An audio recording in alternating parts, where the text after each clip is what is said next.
Welcome everyone to the regular meeting for the City of Evans, July 2nd, 2019. I'm Brian Rudy, the mayor. I'll call the meeting to order. Please stand for the Pledge of Allegiance.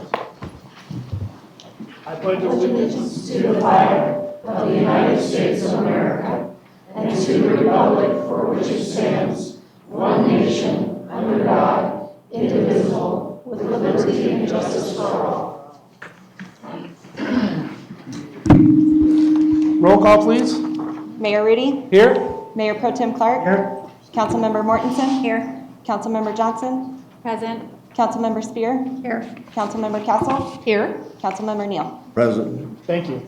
Next item on the agenda is audience participation. Is there anyone in the audience who wishes to address City Council on any item that is not on the agenda this evening?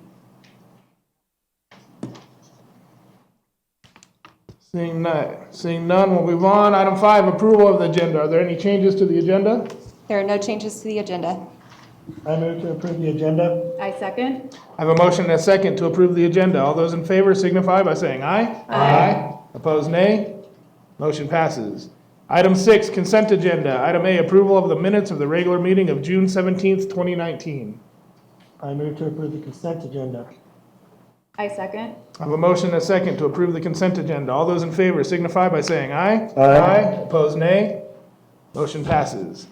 Item 7, old business. Item A, public hearing. Consideration of ordinance number 700-19, an ordinance to amend Chapter 18 of the Evans City Code to adopt policies and procedures to guide future development of recreational vehicle parks, campgrounds. Second reading. And I will reopen the public hearing and we'll hear from staff. Thank you, Mayor. Good evening, members of the council. This is the second reading of the ordinance that received action at your last city council meeting. As a recap for the city council, this new use would allow for recreational vehicle parks on a under particular land use criteria within our code. This need and this use has come out of a long-term discussion and process with one property, Eastwood Village, that was devastated in the floods of 2013. The process has had the goal of developing an alternative use for the property that would be relatively safe compared to the mobile home park that had been there before, that it would also be appealing to the neighborhood and the community aesthetically, and that it would also be economically viable. So the ordinance that you have before you spells out in great detail the requirements for an RV park, the process for applying many of the physical characteristics and requirement, including a site plan with an evacuation plan that would be required of an applicant. And tonight we're requesting your consideration of this ordinance on second reading. That concludes staff's remarks, unless council would like further presentation on the item. Okay. Does anyone from council want further presentation on the item? I don't think we no. The applicant, we'll go through the whole procedure for the public hearing still, correct? Correct. So next would be the applicant. Is the applicant here and want to present their position? The city of Eastwood Village, I meant if they were here. All right. Is there anyone in the audience who wishes to speak in support of this issue? Is there anyone in the audience who wishes to speak in opposition of this issue? Seeing none, I'm assuming there's no rebuttal. Are there any other questions we need answered from staff? None. I will close the public hearing and ask for council discussion. As we had in our last meeting, I'm still in favor of it. I am as well. Great. I move to approve ordinance number 700. I would like to comment, please. At the last city council meeting, I expressed my concern, and I'd like to express my concern again about the feasibility of the safety issue of allowing this to go back in a known floodplain. I do agree that there's been a lot of work put into this by staff and by outside consultants in the feasibility of putting this in the recreational park in this floodplain. I have personally stayed at numerous RV parks and tent camped in various states, but not one of them was in a floodplain. So I am still concerned about the safety issues this may represent, even though the ordinance states that they will have an evacuation plan. We all know that sometimes flash floods come more suddenly than can give adequate time to evacuate. So I'm again expressing my concerns that this is a possible safety factor for the city to be approving. Thank you, Fred. Any other comments? Entertain a motion. No, I guess I can move to approve ordinance number 700-19 as proposed. Second. I have a motion and a second to approve ordinance number 700-19. All those in favor signify by saying aye. Aye. Opposed, nay. Motion passes. Item 8, new business, public hearing, consideration of ordinance number 702-19, an ordinance approving the Tuscany Bellagio zoning amendment. I will open the public hearing and hear from staff. Thank you, Mayor. The applicant in this case seeks approval of a zoning amendment to rezone the property, which is located north of 37th Street and east of 47th Avenue, from residential and potentially commercial uses. Our staff tonight, in the hearing, you'll hear comments from our staff, you'll hear from the applicant, and I presume that you'll hear from public during the course of your hearing. I'd like to preface the rest of the presentation with just a comment on one item that at the Planning Commission hearing was a little bit confusing and could be conflated with this item. Many of the parties interested in the rezoning and who may comment tonight have also been involved for quite a number of years with trying to find a solution to the non-potable irrigation challenge for Tuscany. And at this point, it's unfortunate or fortunate timing that both issues are approximately coming to council at about the same time. The item that you have in front of you tonight is a rezoning of property at the very southwest corner of Tuscany. That property includes Tract O, which you'll notice and you'll see is the property that is usable at this point it's used for stormwater and has few other uses, but perhaps for stormwater and for non-potable irrigation. The reason I'm bringing this up is that this hearing is happening in advance of any agreement or any council action on the non-potable irrigation solution. So it's appropriate for council to proceed tonight as if that's not in place, because in fact it is not. We've made no agreements. Council hasn't approved anything regarding the non-potable irrigation solution, and that means that until that happens, this property would be subject to all of the requirements of the municipal code for things like dedication or setting aside park space and non-potable irrigation on their own. So at this point, you'll hear that the applicant is proposing to use that property, Tract O, for those uses, and that's perfectly appropriate because, effectively there's nothing else, there's no other, plan that's before council yet. So I hope that clarifies and isn't muddying, but I think the best advice would be to proceed tonight as if there is no non-potable water solution, and you're considering just the change of zone on the entire corner property that staff will present. And with that, I'll turn it over to Assistant City Manager Randy Reedy and our Planning Manager Ann Johnson. Good evening, Mayor Rudy and City Council members. So for the benefit of everybody in attendance this evening, this slide does outline the change of zone process. There are many steps involved in the change of zone process that include Applicants, lots of meetings with the applicants, lots of meetings with referral agencies and internal staff, lots of resubmittal on behalf of the applicants, and also an opportunity for the public to come in and review the file. And many emails were sent with packets of information out to individuals. If they couldn't come in to review the file, they were provided to the public as well. So applications for a change of zone and a PUD are reviewed against two different sections in the land use code. The first is the zoning change, which is in 1804-170C, and the PUD, which is found in 1804-110D. Staff and referral agencies review the application materials. The submittal made by the applicant on May 7th, 2019 was about the third or the fourth resubmittal of application materials, and at that point in time, the application was deemed complete for the change of zone to PUD process.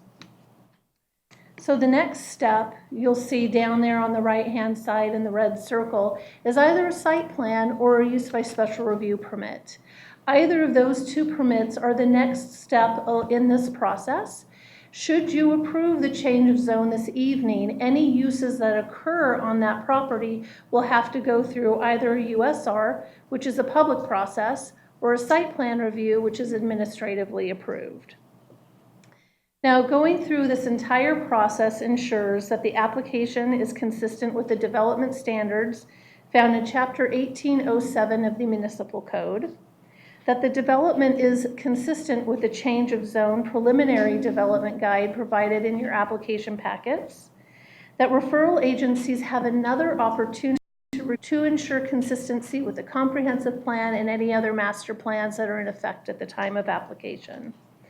Now, the applicant did submit a draft development guide, and that's going to be finalized at the time of site plan and will be approved by the City Council along with a development agreement. The site plan review application is an administrative process, but the file is open for public review.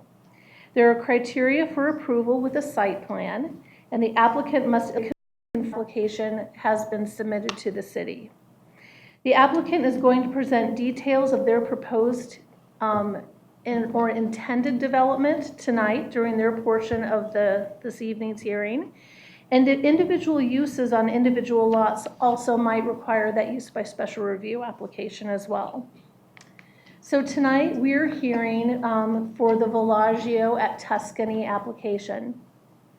It is located on the northeast corner of 37th Street and 47th Avenue. It's approximately 16.29 acres in size. Because land use is a very public process, part of the review criteria includes notification of the public, to the public of the application. The notification steps were followed, if not exceeded, for this particular development proposal. The three notifications listed in bold font on this slide are those that are required. Staff did send surrounding property owners notification that an application was pending in February 2019. February 12th, an internal design review team hearings. June 5th, a second internal design review team meeting was held. June 7th, it was published in the Tribune regarding the hearings, and the property was also posted. On June 11th, the surrounding property owner hearing and property posting was supplemented with additional posting and additional notice. June 14th, it was published again as a supplement in the Greeley Tribune. June 25th was a Planning Commission hearing, and then tonight and on the 16th will be City Council hearings. And all of those have been published and noticed. So this is a really exciting slide, and luckily everybody can read it. This application is for a change of zone.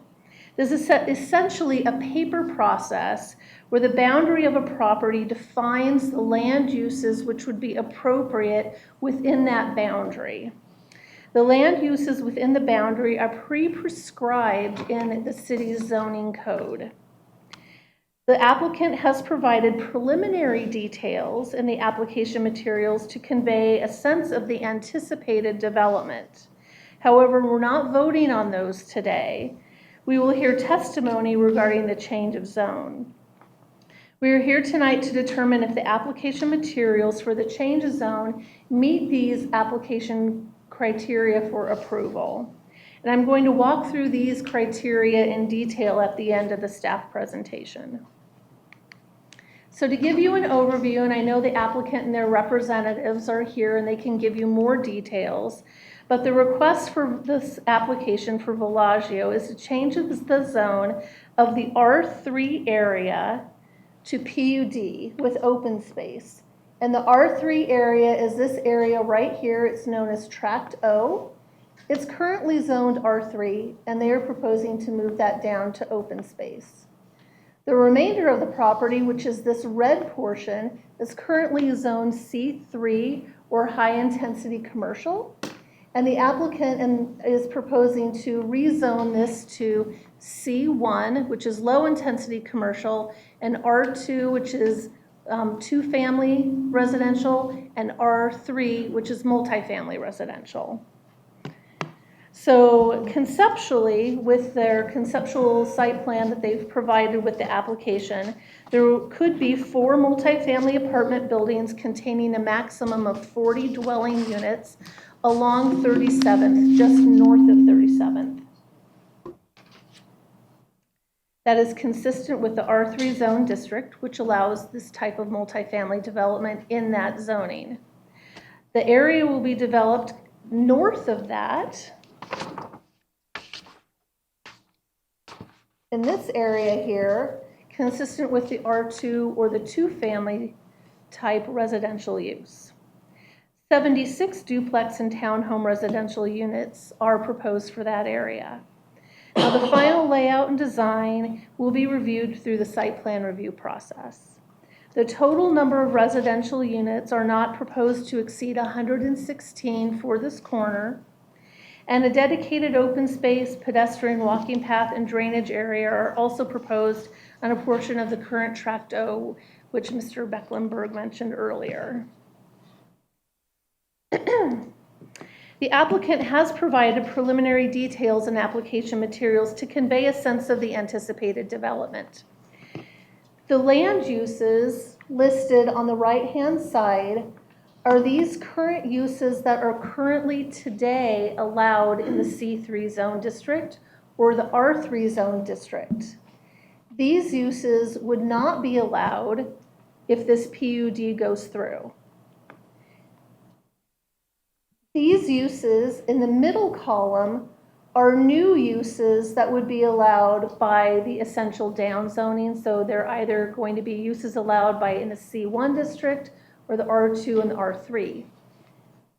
This big list here are currently consistent with either C3, R3, or the uses proposed. So you take this column on the right, those uses, you eliminate these uses, and you add these uses. So right here together, you have what could be proposed on the property.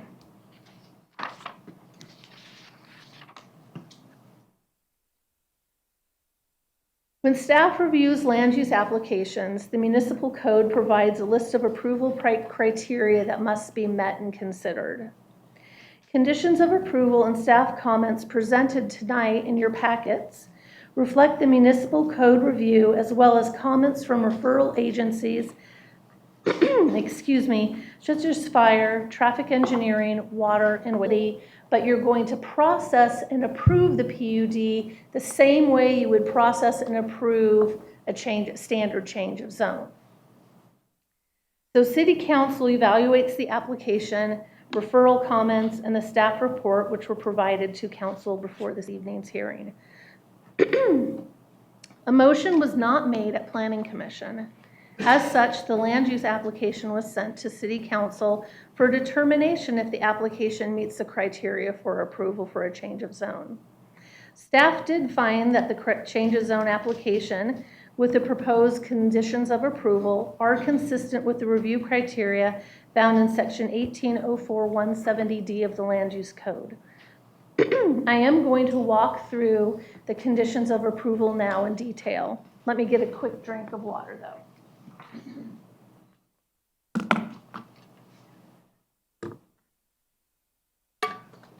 Thank you. So a need exists for the proposal is the first criteria for approval. Within the PUD, the applicant is proposing a change from R3 on Tract O to PUD with open space uses.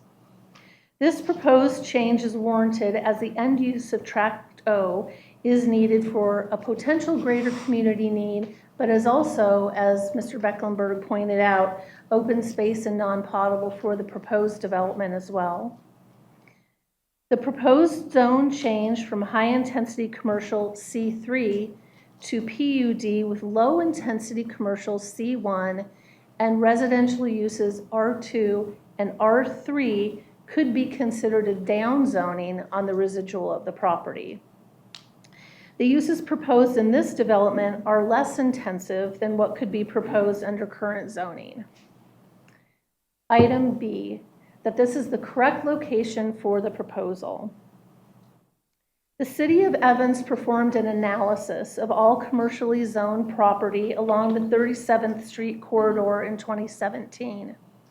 Katie Press, a third-party consultant, performed this study to provide insight into the realistic commercial growth expectations for Evans.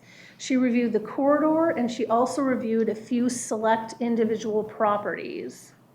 Many sites, including the northeast corner of 37th and 47th, were reviewed, again, from an individual property perspective. The conclusion of the site-specific analysis found that large-scale retail is not feasible at this particular site. The same study provided a recommendation for this particular corner that the applicant used when they were building their application materials for the City of Evans. The recommendation is that non-retail land uses should be allowed to develop on this particular parcel. As stated previously, the application is for a change of zone to PUD with conceptual design features provided to allow a sense of what the future development could resemble. Items C and D I've put together in this presentation. Was there an error in the original zoning, or have there been changes warranting the proposed application? So the proposed item E, is there adequate traffic circulation existing, and will there be no impediment to traffic movement as a result of this application? An independent analysis of the transportation impact study dated May 2nd, 2019, provided by the applicant was reviewed, and it was found by the city engineer that it does meet the applicant along 37th Street to accommodate future improvements to 37th Street. The site plan review application will include a final development agreement for participation in the improvements of both 37th Street and 47th Avenue, and that is common for all developments in the City of Evans. In addition, the future design of both 37th and 47th were considered when reviewing the ingress and the egress from the proposed subdivision onto city roads to ensure that there would be safe access to the public. Item number F, is the city prepared to provide services for the intended development? The applicant provided a market analysis report which included an analysis of the economic impact to the city for the proposed development. The city requested this economic impact analysis and has determined that the findings do not pose additional costs that the city is not prepared to meet. Item G, there will be minimal environmental impacts, and the applicant has stated that any impacts that may be there can be mitigated, and those will be addressed through the site plan review application. Item H, that the application is consistent with the comprehensive plan, goals, and policies. The City of Evans future land use map from the October 2014 comprehensive plan illustrates that Tract O is to be open space rather than R3, and that the existing high-intensity commercial reflected on the 2014 comp plan map is not reflective of the viability of such commercial use on this corner as derived from Katie Press's study in 2017, which comes after that 2014 land use map in the comprehensive plan. So as discussed previously, the lower intensity commercial, it still meets the impact of having some commercial on that corner. It's just not viable to have the intense level of commercial as was originally envisioned. And then the last item that's a condition of approval is there adequate service provision available now, or can it be made in the future? While a detailed review of service provision is not a standard review provided at the change of zone stage, we went ahead and did some of that because we knew that the corner, that there were a lot of surrounding property owners that were interested in this application, but we also wanted to analyze to make sure that city services could be provided to the application. Staff determined that there would be no negative impact to service provision. The school district was provided with a referral packet for review. The site plan phase will necessitate a final utility plan, and additional review will be made at this next phase by additional service providers. The development guide and development agreement for the proposed development will reflect the proposed on-site and off-site improvements that need to be made to service the development. Statements were made at the Planning Commission hearing regarding the police department. Commander Reynos and Sergeant Trahan are present to add to staff comments very briefly at this time. Good evening, Mr. Mayor, members of the council. I'll be brief. Just to address some current concerns that a member of the Planning Commission brought up in statements that were made about response times, officer deployment, etc. The Evans Police Department is staffed to handle this development. We are keeping a close eye on all development activities. Right now, our response times, we do not have data saying our response times are down. We base our response times off priority 1, priority 2 emergency calls. Some of you have been through this before with some of our other presentations.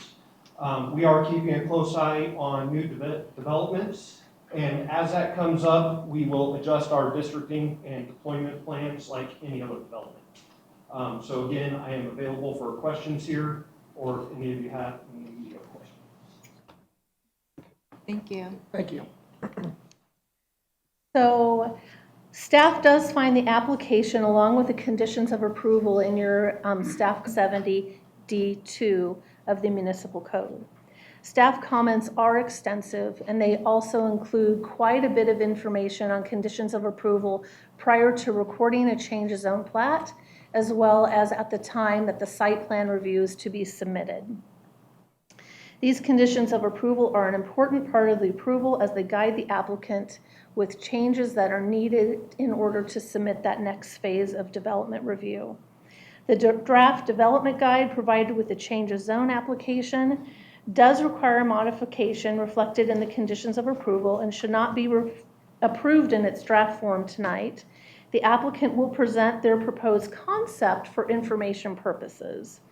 The site plan will include a revised development guide for staff comments and will also include a development agreement to cover on-site and off-site improvements that are warranted. So again, a motion was not entertained at Planning Commission. As such, the land use application was sent to City Council for determination if the application meets the criteria for approval for a change of zone to PUD for C1, R2, R3, and open space uses. Staff did recommend approval with the conditions of approval. And this does conclude staff's presentation at this time. I am available to answer any questions that you may have, and I know the applicant and their representative are also here and have prepared a presentation for you. Thank you very much. Would the applicant now like to present their position, please? Yes, sir.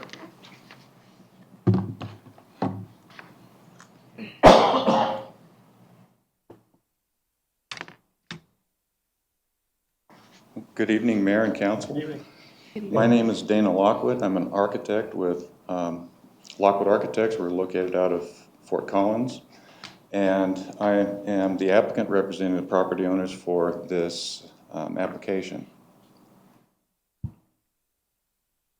What I'd like to do is go through just a very brief background, discuss the proposed development guide and PUD map and how those two fit together, and go through some of the city's criteria for approval as well. And then after that, I'd like to present to you the concept and character going forward, which is basically represented within the site plan.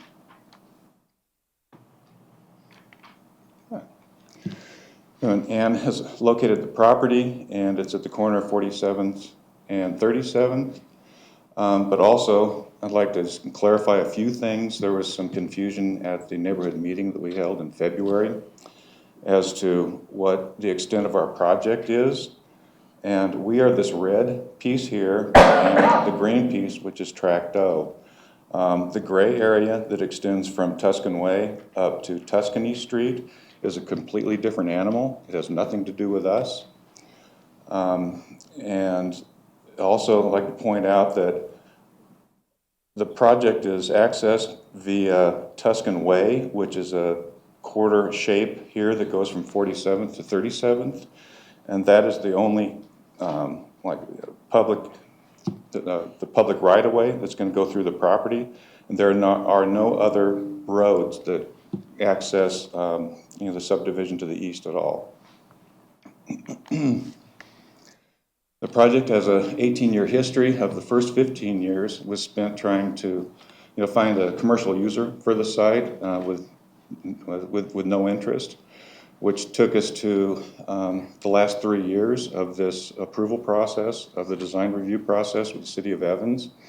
And a concept plan was actually brought to this council about 3 years ago for a look to see if it would be supported.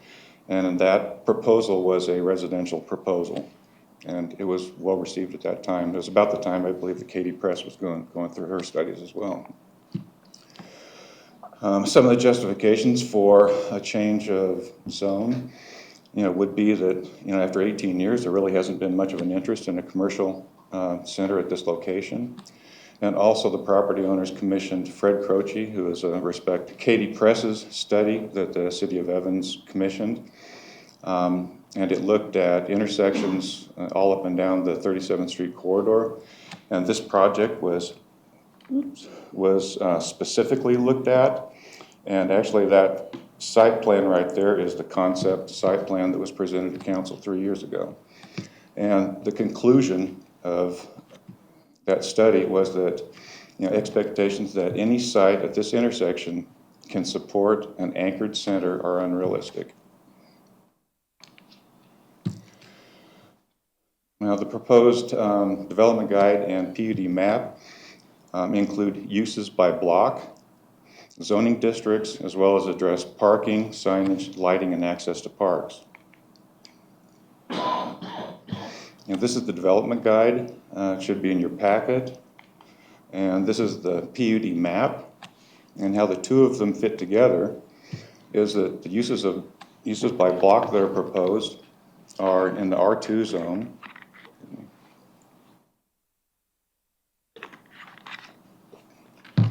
Which would include blocks 1, 2, 3, and 4 would be townhomes and duplex residential. And block 5, the uses would be apartments, condo units, and or business, commercial business uses. And then the open space, open space would be open space.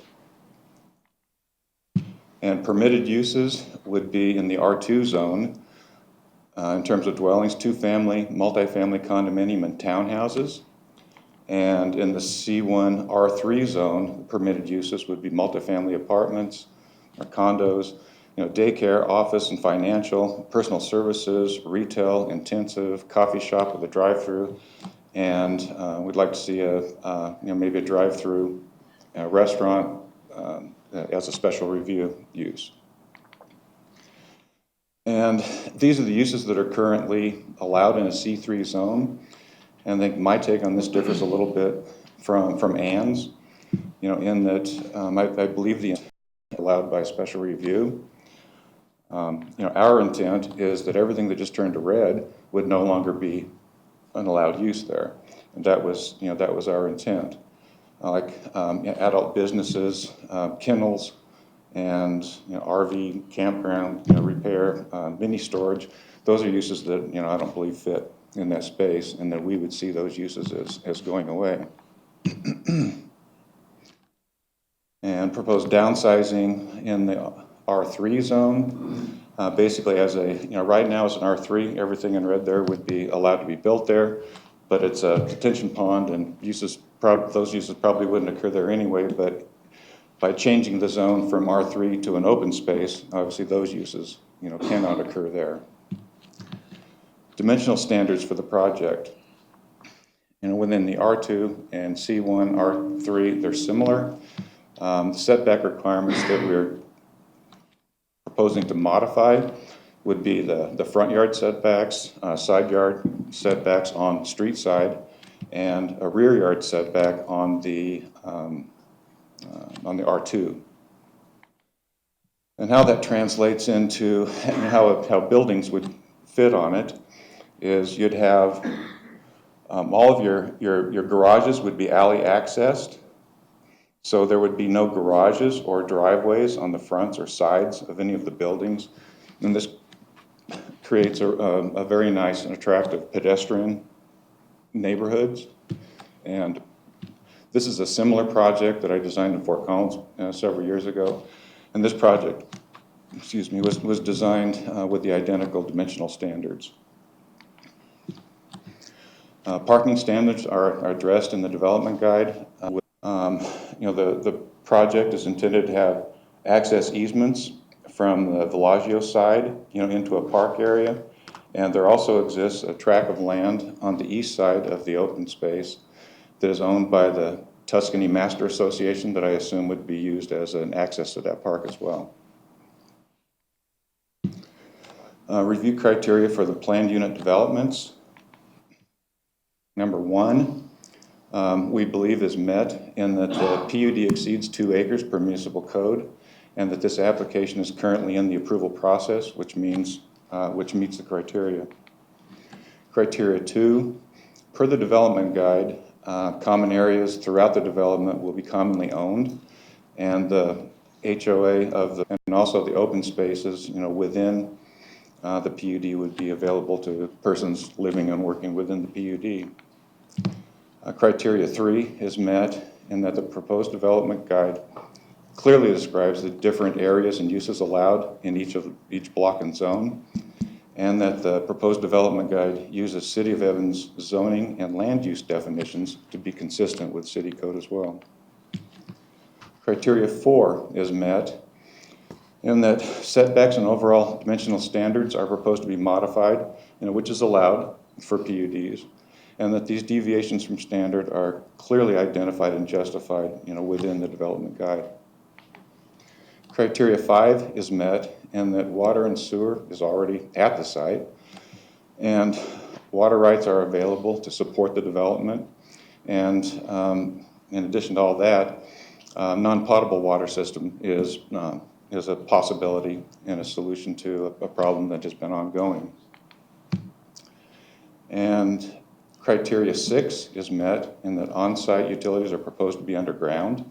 And it should be noted that the existing overhead utility lines on 47th west of the site are off-site and are not proposed to go underground anytime soon. And criteria 7 is met in the PUD development guide is provided, and it describes the divergent standards, variations, and requirements are clearly identified. And those would include reduced dimensional standards, Tract O use as an open space, and Tuscan Way parking as off-site parking.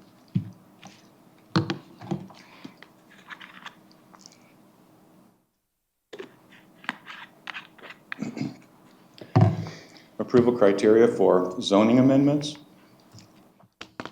Number 1 is met in that there have been 2 studies in 18 years of vacant land that haven't supported a C3 high-density commercial zoning, and that Tract O change from R3 to open space zone benefits the greater community, and that R2, R3, C1 zoning proposed is a downsizing overall and benefits the neighborhood in that it actually decreases traffic that would be present with a C3 zone, and it also adds a park.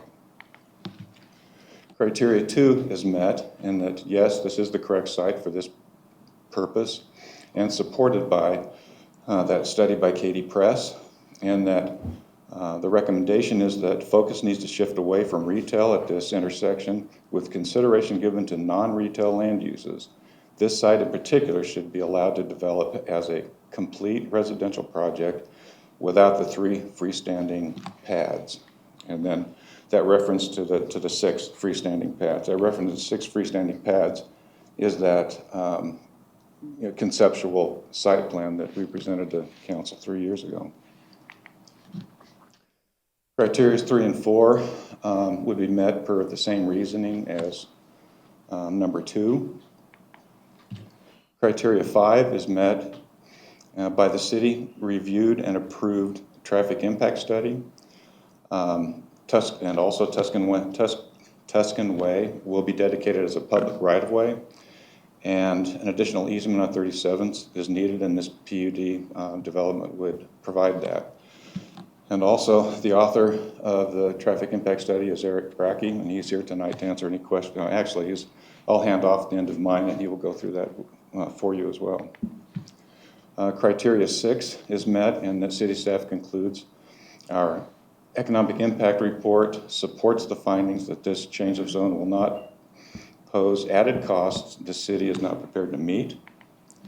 Criteria 7 is met, and that there are no known hazards or environmental conditions to represent risk to life, health, or safety. And should be noted too that there is some infrastructure like curb and gutter that's currently in place, and a groundhog colony, but those would be mitigated with any development on the site. 8 is met per city staff. The proposed residential, commercial, and open space uses are consistent with Evans comprehensive plan maps. And 9 is met in that there are no negative impact on services that are anticipated. And at the site plan review, the development guide and development agreement that would come out of that will ensure that the improvements will adequately service the development. Now, going forward, I'd like to share the conceptual or preliminary site plan that we prepared for this project. And just to make clear, this is not part of the zone change application. This is just additional information to share a little bit of our vision and quality of the project. This is the PUD map, and this is how it translates into a preliminary site plan, where on the north portions would be the R2 zone. There would be proposed 2-family and multifamily townhouse product. It would be block 5 in the southern portion. It would be the C1 R3 zone. We had proposed multifamily apartments or condos. And again, this is conceptual, this is preliminary. And if commercial uses, came along like a daycare or personal service, office or whatever, that would readily be pursued. And how this site plan would break down is that there would be 76 townhouse units and 40 apartment units for a total of 116 units. Preliminary architecture going forward. And again, this is not part of the zone change application, just additional information. Starting with a monument feature, staff had recommended that a monument feature at the corner of the property be considered. And so we've come up with a concept that is, similar to the other entry features in the project. And just for what it's worth, I am the designer of those entry features in the project, and so I think this matches up pretty well. And the apartments could range between 2-story or 3-story. And again, this is dependent upon whether a commercial user surfaces that would displace any one of these on a particular lot.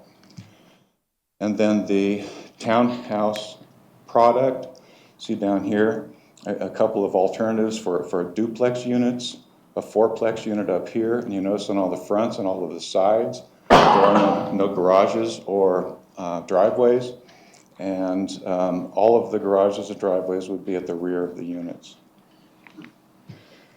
And again, that project I shared with you earlier, these are photographs of that project just last week. And you can see it's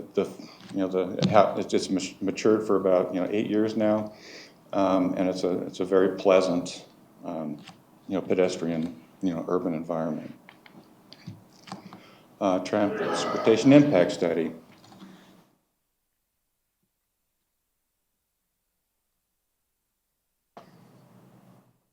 Good evening, Mayor, City Council members. I'm Eric Brackey. I'm with Olson Associates.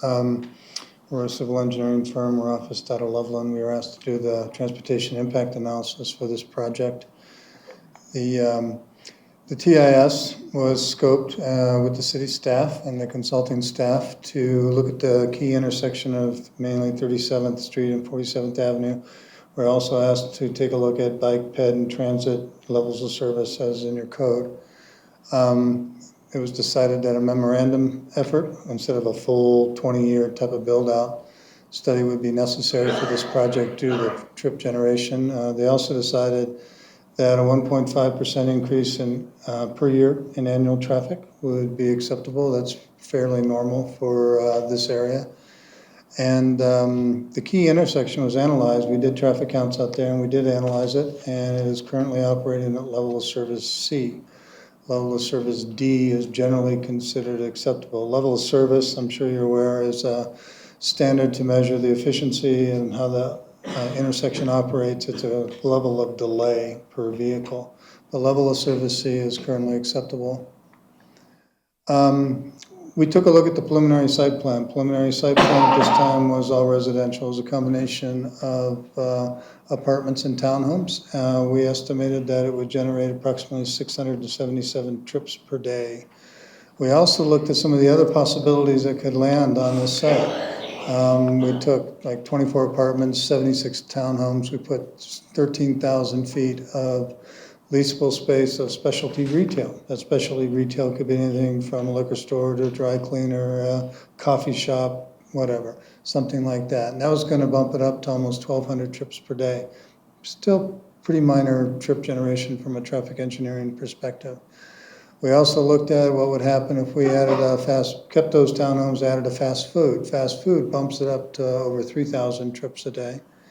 And then we looked at it as it was currently zoned, and that was about 10 acres of an anchored shopping center, and that was going to bring it up to about 3,600 trips a day. So this preliminary site plan generates about 1/6 the traffic that could have landed on this site over the last 20 years. We also understood that 37th and 47th are current capital improvement project, and that exact intersection, what it's going to look like, is not quite known yet. I've heard rumors that it's going to be a roundabout, it could be a 4-lane arterial.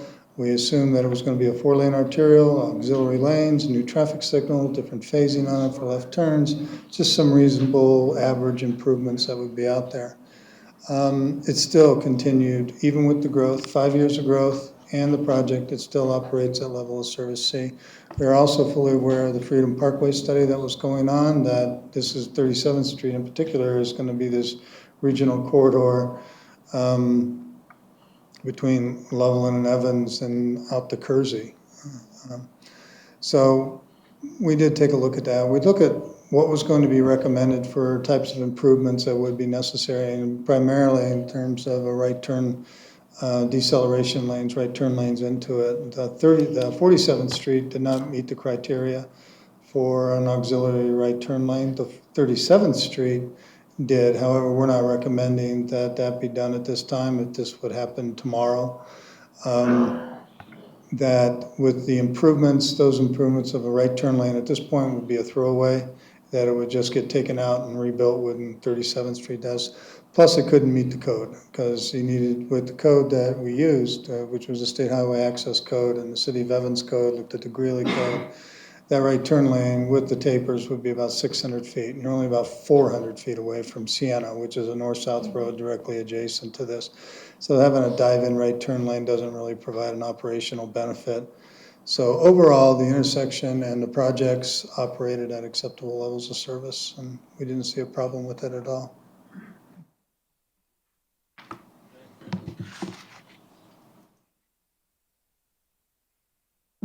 That concludes our little spiel. If you have any questions of me, I'd be happy to answer them directly. Okay, we'll get to your questions in a little bit. Thank you. This time, is there anyone in the audience who wishes to speak in favor of this issue? Please step up to the podium, state your name and address, please. Thank you. We limit our comments to 2 minutes. If we could, please, there'd be a lot of speakers. I'd like to thank the mayor and the city council for listening to me. I have the properties on 4500 Tuscany, 4501 Tuscany, and 4406, which will be developed in 3406. I've been in front of the council before for special use, so I'm familiar with what's the process here as far as doing that. I am in favor of this.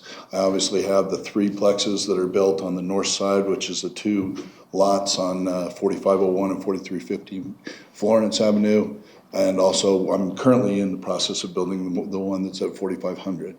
I believe that development will add to the value of the property. I feel that it's that what they propose, and I have had various discussions with the people that are proposing this, and I am very much in favor of it. As being a developer and builder, and when I say developer, because I had to go into the lots, and I've worked with Ann and Randy on many different things, and so I'm very much in favor of what they're trying to do and what they're trying to accomplish here. And so I just want to let the council know that as a builder and a townhome owner and multi-owner in the area, I am very much in approval of what they're trying to look at here. Thank you very much. Do you have any questions for me? Yes?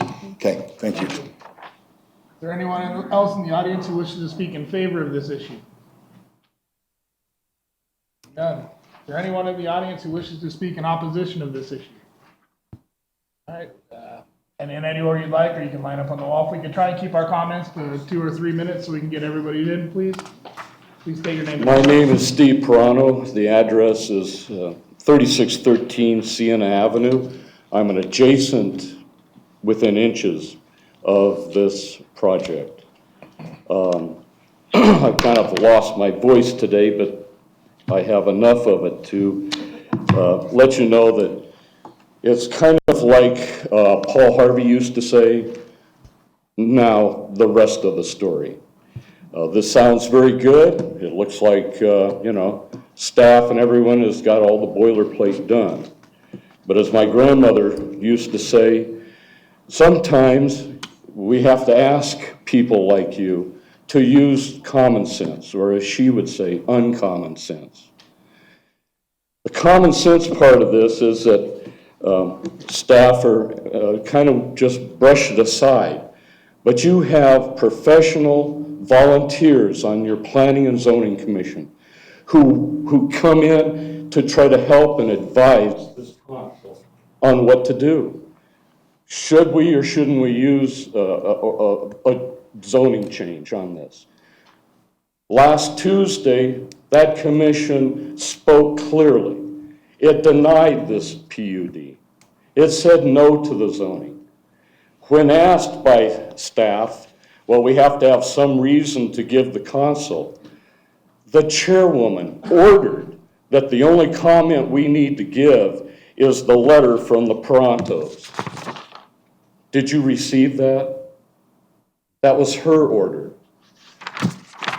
The other commissioner was asked, well, he asked them, what if we do not make a motion on this when no one wants to? And they said, well, then that's a denial. And so the staff asked, well, What reason should we give Consol then? He said, criteria 1, need. They spent a lot of time asking this developer the questions of need. You know, do you have a prospective buyer and you need this zoning change to change it? Nope, don't have anything like that. Do you need? No. Well, my letter, my wife's letter to you, shows you there is a need in your community of no harm. Don't harm us in our development. They told you to ignore that area up north. It has nothing to do with this. But in common sense, it does. That Tuscany is a planned community. Go look at our signs. It was planned. And that section was planned for apartment houses and multi-dwelling structures. We have multi-dwellings within our development. It was planned that way. They were asked by the commissioners about they have the strongest zoning possible. It's like a down zone to do this. And I noticed in the presentation from staff and from the developer, they took that particular slide out, but they did a wonderful thing for us. They put up all of them from that their zoning that they currently have is on there and subtracted off the ones that didn't, and it was in color. And you could see it's just apartment houses. They said by testimony 120, roughly 118, 120 units are going to be added here. Up north of them right there is 160. Now if we do our math and we say there's maybe 2 bodies per every one, for every apartment or townhouse, we're still looking at 600 people that are going to come in to our development. We waited a long time to get our park. I mean, you had the money for our park. It was given to you before the bankruptcy. And we waited, we got it. It's wonderful. It's for children with disabilities. Can you imagine now what we're going to have? The city will need to install a ticket machine so that the children can pull a number in order to get on the swing. You're going to have to put in like a ski resort thing that they can wear on their coats to go down the slide.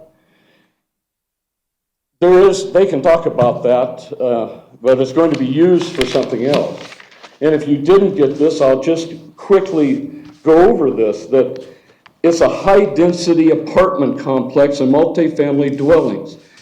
And that's a high-density population in a very small amount of land. You add that to what I just said of 160, which we already knew about. That was planned. Lowering of our property values. Increase in traffic and accidents that will endanger the children. Increased parking in front of homes in our neighborhood. Trespassing on our property and cutting across the lawns. Increase in crime. Increase in parties, disturbance of the peace. Increase in drug trafficking. Meth labs. Increase in police, fire, and EMT costs to the city. Increase in noise. Increase in light pollution. Increase in littering. Possible loss of light corridor. Loss of privacy and view. Air pollution due to increased vehicles in the neighborhood. Possible impact on drainage and surface water pollution. And the proposed development may strain the water supply and the non-potable water, but the proposed development will impact the fire rating for our properties adjacent to it, and our insurance rates will go up. I've already checked into that. You know, on this, we're talking about it's a commercial thing. I wasn't going to bring this up, but I could actually testify as an expert witness. I had a 7-year contract with Pat Bolin and the Denver Broncos to take care of marketing for the building and transfer and opening of the new Mile High. I've been mortgage bankers of some of the largest in the state I've had contracts with, and the New Orleans Saints. And I can tell you, that it's not the full story. That thing was in bankruptcy for 7 years out of the 12, and then the owner, which I attended the February meeting, that owner, the previous owner, he had health issues. He couldn't really market that property. And if you think for a moment that Walgreens is not a viable business on 37th, if you think Freedom Highway is not going to be good and for a commercial business, then I need to go back to school. But I said in here that there's flaws in those reports, and I am testifying that there is. So please, the Planning and Zoning Commission deserves to be heard. They're not just trash. They denied this. They turned it down. They wouldn't even vote on it. And they ordered, that chairwoman ordered, that these people would let you know about this letter and their comment. And their comment was they couldn't meet the first criteria, need. What they have now, they can do anything they want except put in a bunch of apartments. Thank you. Thank you. Thank you. Yes, sir, please state your name and address and try and keep it to around 2 or 3 minutes. We have a lot of people that want to. Yes, sir. Thank you. My name is Andrew Peranto. I'm representing 3622 Sienna. I'm a certified engineer with the state of Colorado, and I work at the municipal level. There's a few things that I want to bring to your attention. First off, there is no guarantee about what will happen to this property after this zoning is changed. And this is really the only way the public has to make our comments known to our representatives is through the zoning appeal. And as you can see, we have concerns that we do not believe are being addressed. One of those concerns will definitely be the traffic. Now, as an engineer, you generally design for worst case scenario. And that worst case scenario stated that we'd have traffic of about 3,000 trips per day, which is only a 20% decrease from the current zoning right now. So if you take that into consideration, along with how our roads are already becoming congested, especially at that T intersection there, 47th and 37th, it would be an issue for your residents, your representatives right now. If we had the infrastructure in place, then yes, maybe this would be a good idea.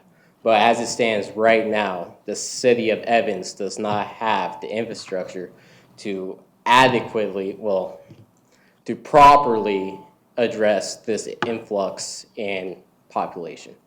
Because I don't believe they accounted for maybe the 160 multifamily housing going up to the north of them, as well as the influx in traffic through the actual Tuscan neighborhood for, say, the schooling or going over to 35th Avenue. Another thing I wanted to bring up is I believe that the R3 zoning may be a little too intense for this. If we kept it to a R1, C1, and R2 limited use, then I believe that's the more appropriate zoning for this corner lot.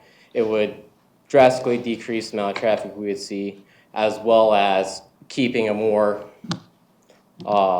aggregate community.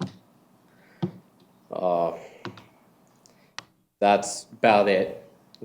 Just want to bring that to your attention. Thank you. Thank you. Good evening, Mayor and Council. My name is April Nelson. I've lived in Tuscany for 17 years. I'm one of the original homeowners in there, I suppose.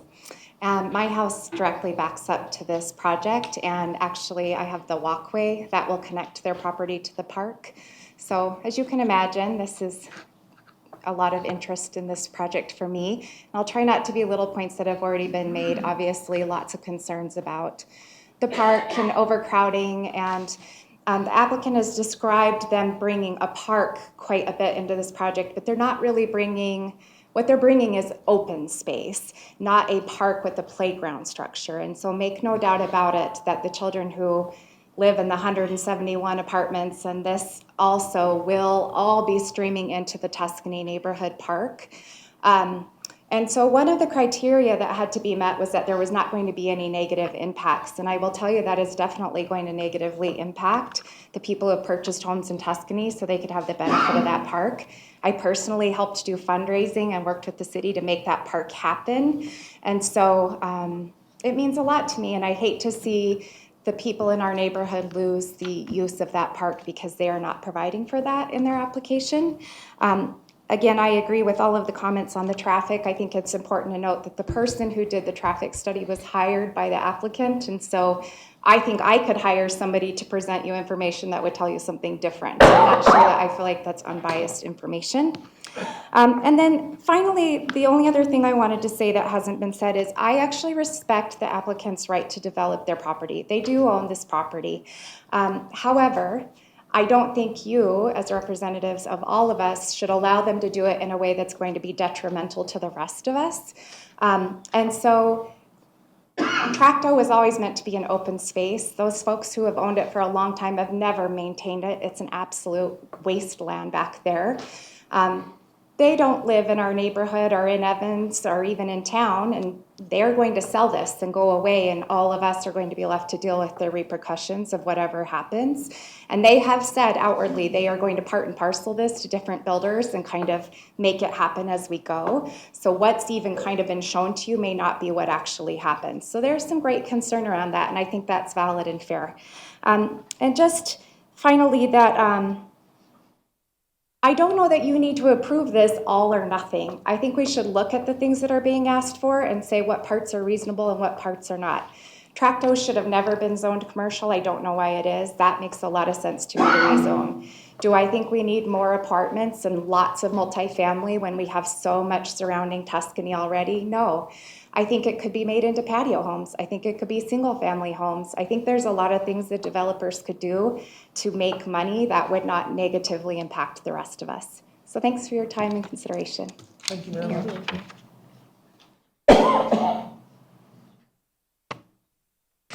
Mr. Mayor, good evening, Mr. Mayor and council members.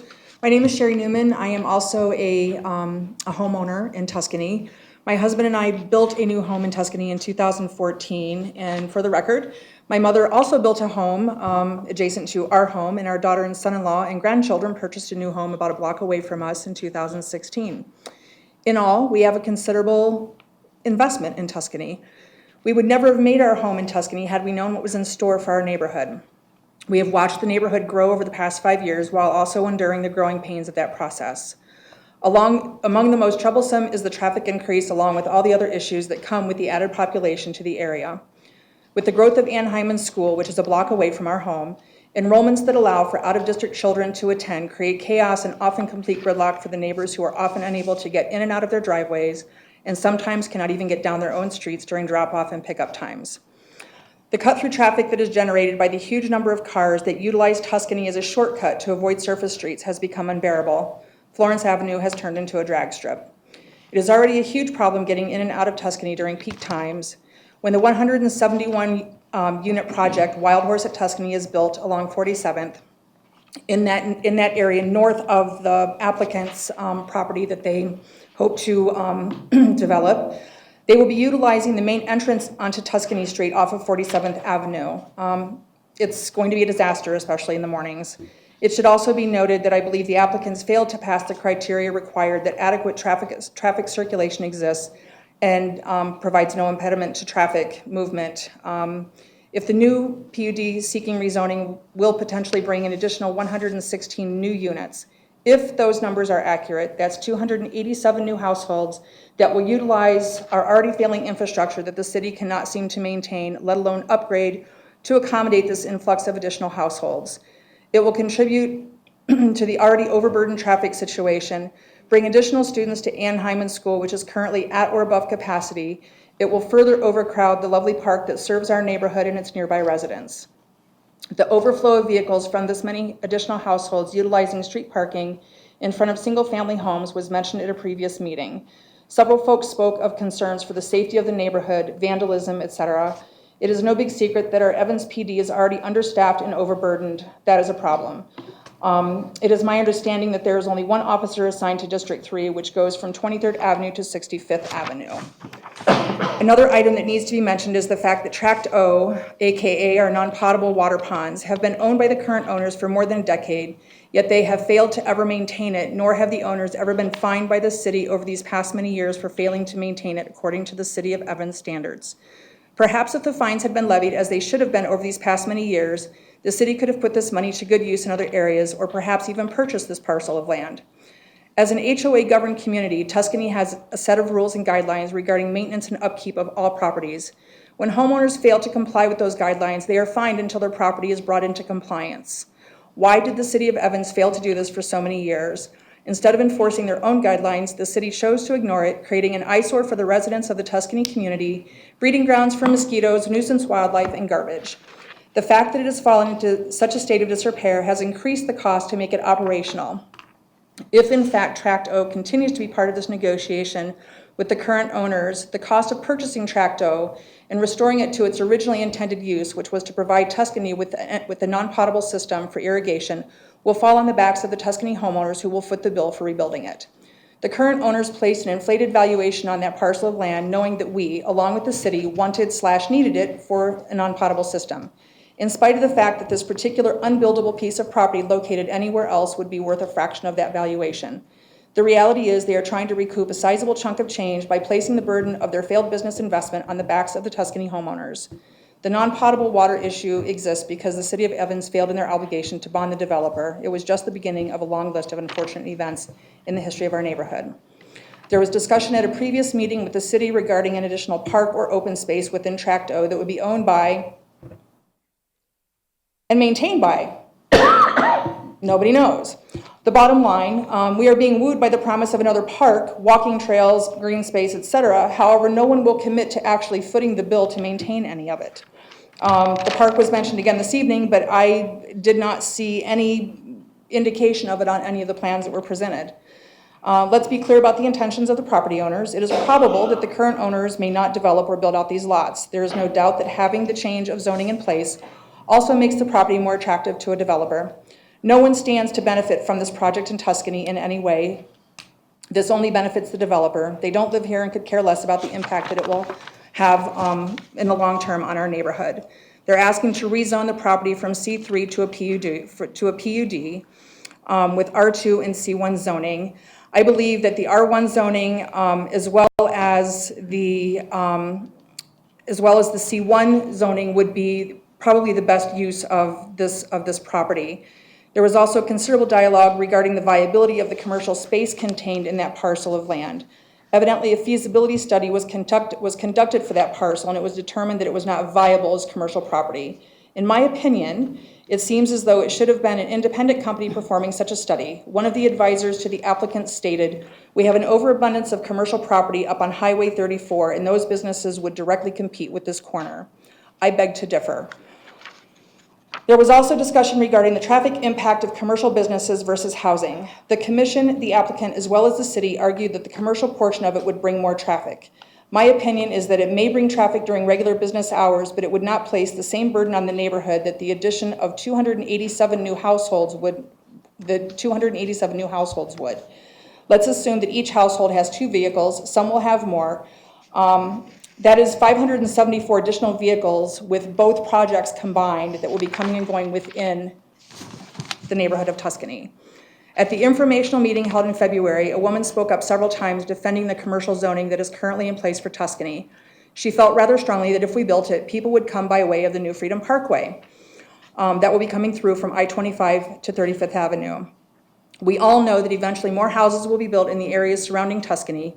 Having a small retail area with family-friendly businesses will allow convenient access for residents living nearby.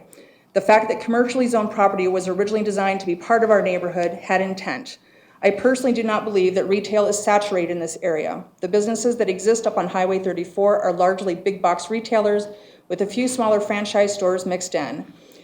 The advisor argued that there would be direct competition and thereby not allowing a small retail area to exist at the corner of 37th and 47th. I believe this is unfounded, as the smaller commercial retail space would be more conducive to office spaces and smaller mom-and-pop type businesses and services that would benefit the neighbors in the immediate vicinity. Perhaps even apartments over some of those businesses could be an idea. Given that I have seen this scenario work very well in communities where we have lived previously, I feel as though her argument holds some validity in spite of the advisor's insistence that there is no market for commercial building on that corner. The commercial business would also serve to better support the City of Evans tax base than residential homes. I feel strongly that the residents of Tuscany should be vital in determining what we will end up with on that parcel of land. It seems like a daunting task to oppose big business and local government. However, I can tell you from previous experience that it's not impossible. It's important for us to be heard and to defend what we feel is right for Tuscany and the residents who have invested in our neighborhood and community. Ideally, our local government will also understand the value of working with the residents of their city in order to make it a great place for us all to live. Thank you. Thank you. Good evening, ladies and gentlemen. My name is Nikki Whiff. I live on San Mateo Avenue. I live right down the street from April. Everything they've said is true. This is going to impact us horribly. Our property values are going to go down. I realize that they want to develop the land. I get that, and that's fine and dandy. And you all sit back here and laugh about us because you guys don't live there. So, sorry. I do. Live there. Do you live in Tuscany? Please focus on us, ma'am. So our property values are going to drop. We're going to have all of these apartments in there. People that come and go, they have no vested interest in that apartment.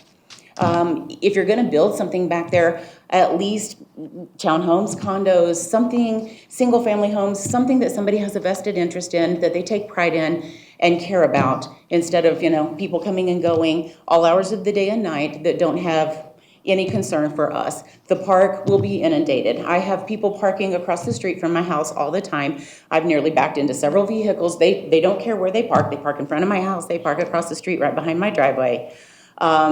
We have eagles that live out behind us in that field, in the trees that are out there that they're going to cut down. There's owls out there, the prairie dogs that nobody likes but me probably. People need to think about what they're doing to that property back there. We really cannot support all of these people bringing in apartments like that. So I just hope that you guys think about that and, and the rezoning and, so we don't need the apartments for sure. Yeah, thanks. Thank you. My name is George Coffey, and I live on San Mateo, right behind the Tuscany condos that exist. And traffic is a major issue, and I think the city knows that too, because on 37th, there's signs that say this is a high accident area. It's that way now, and if we have more traffic coming through there, it's going to get even worse. And just the fact that there is going to be more condos built in the Tuscany condos, or 600, whatever it is, 170 some. I don't think we need to have another area dedicated for multi-family housing right next to it. I think it should be stayed zoned where it is to help Evans get possibly more retail business to get some sales tax revenue. Thank you. Thank you. Thank you. Is there anyone else in the audience who wishes to speak in opposition of this issue? I would like a rebuttal on the approval of the issue, since everyone had 8 minutes to talk. Okay, as soon as the applicant gives his rebuttal, I'll give you a minute. Thank you. The applicant like to rebut? And if I could have my slides back up here. And I have some items to distribute. Do they first go to the clerk?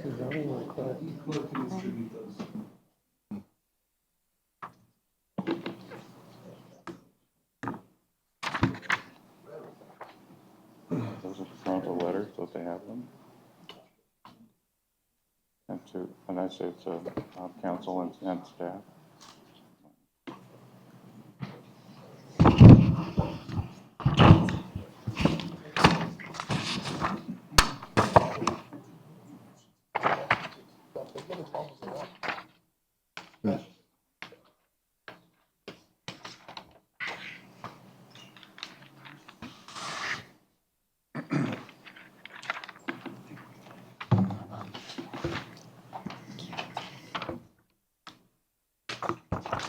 If you don't have it,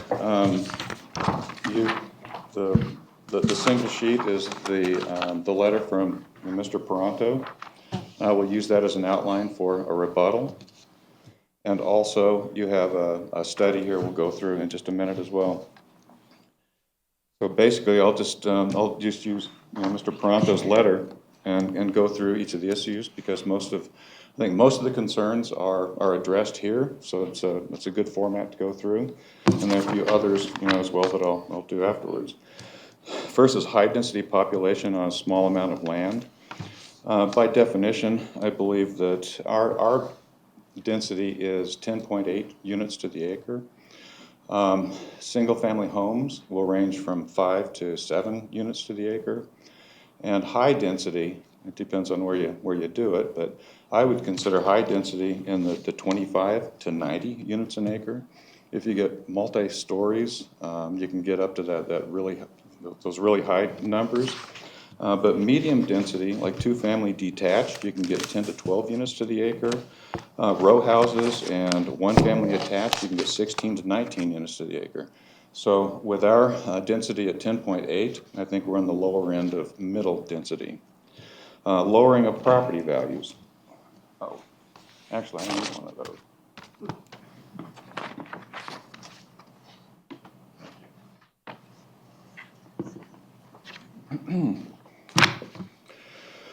Concerning lowering of property values, this is a study that was done by Foster Valuation. They went through. It's the title of the evaluation is Proximity to Multifamily Housing Damage Study, and what it did is it used paired sales analysis of properties located in Greeley and Evans. The first of the paired sales was in the paired sales is in proximity of multifamily housing, and the second sale in the pair is removed from multifamily housing influence. There are 12 pairs and 24 properties that were looked at. Those properties included, single-family homes in proximity to Creekview Apartments, T-Bone Ranch Apartments, Peak View at T-Bone Ranch Apartments, and Monte Vista Condominiums at Tuscany, as well as Ashcroft Homes Apartments and Fox Crossing Condominiums. And I won't go through every one of these, but you also have in the back here, where the homes are, what the proximity to these homes are, to multifamily housing. And the summary is the paired sales analysis suggests that there is no diminution in value when comparing the sales not influenced by proximity to multifamily housing to those that are in proximity to multifamily housing. These are actual homes, actual sales, and they're identified in terms of proximity to multifamily housing. And the study suggests that there is no diminishing value in proximity to multifamily. And I would suggest the same thing would happen here. Okay, increased traffic and accidents will endanger our children. If this site were developed as a C3 zone, as it's currently platted, vehicle trips for the site would be triple to what we were proposing here. This PUD downsizing and vehicle trips, could this.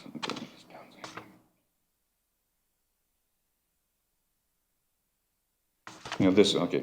This PUD is a downsizing of vehicle trips, to what could happen on the site today as is currently platted. Increased parking in front of our homes. Again, if this site were to be developed as C3, the same thing could happen, today as it's developed. And I would also point out, on the map up here, that there is, keep pushing the wrong button. That there is no street connection. With the project is confined to the corner here, and it's separated by an open space, and there is no connecting street.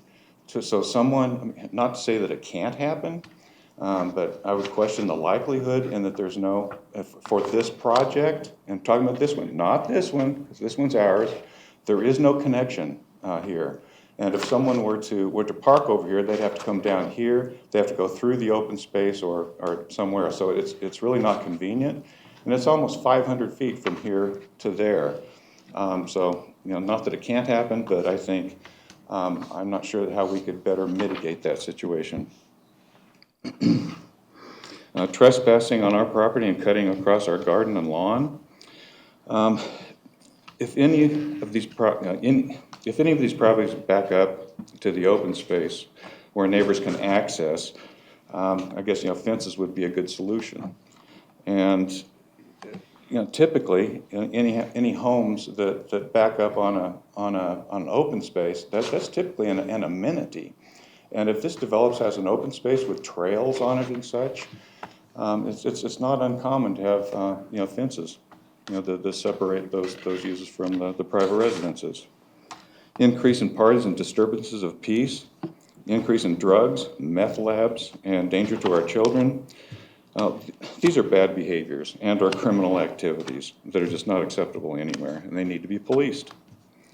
The majority of homes will be fee simple lots, which is up here, what we're proposing for the townhomes. The majority of the homes here would be fee simple lots, and what fee simple means is that you buy the home and you buy the land that's on it. It's the same as buying a home over here, because you buy the home and the land on it. And that would be pride of ownership.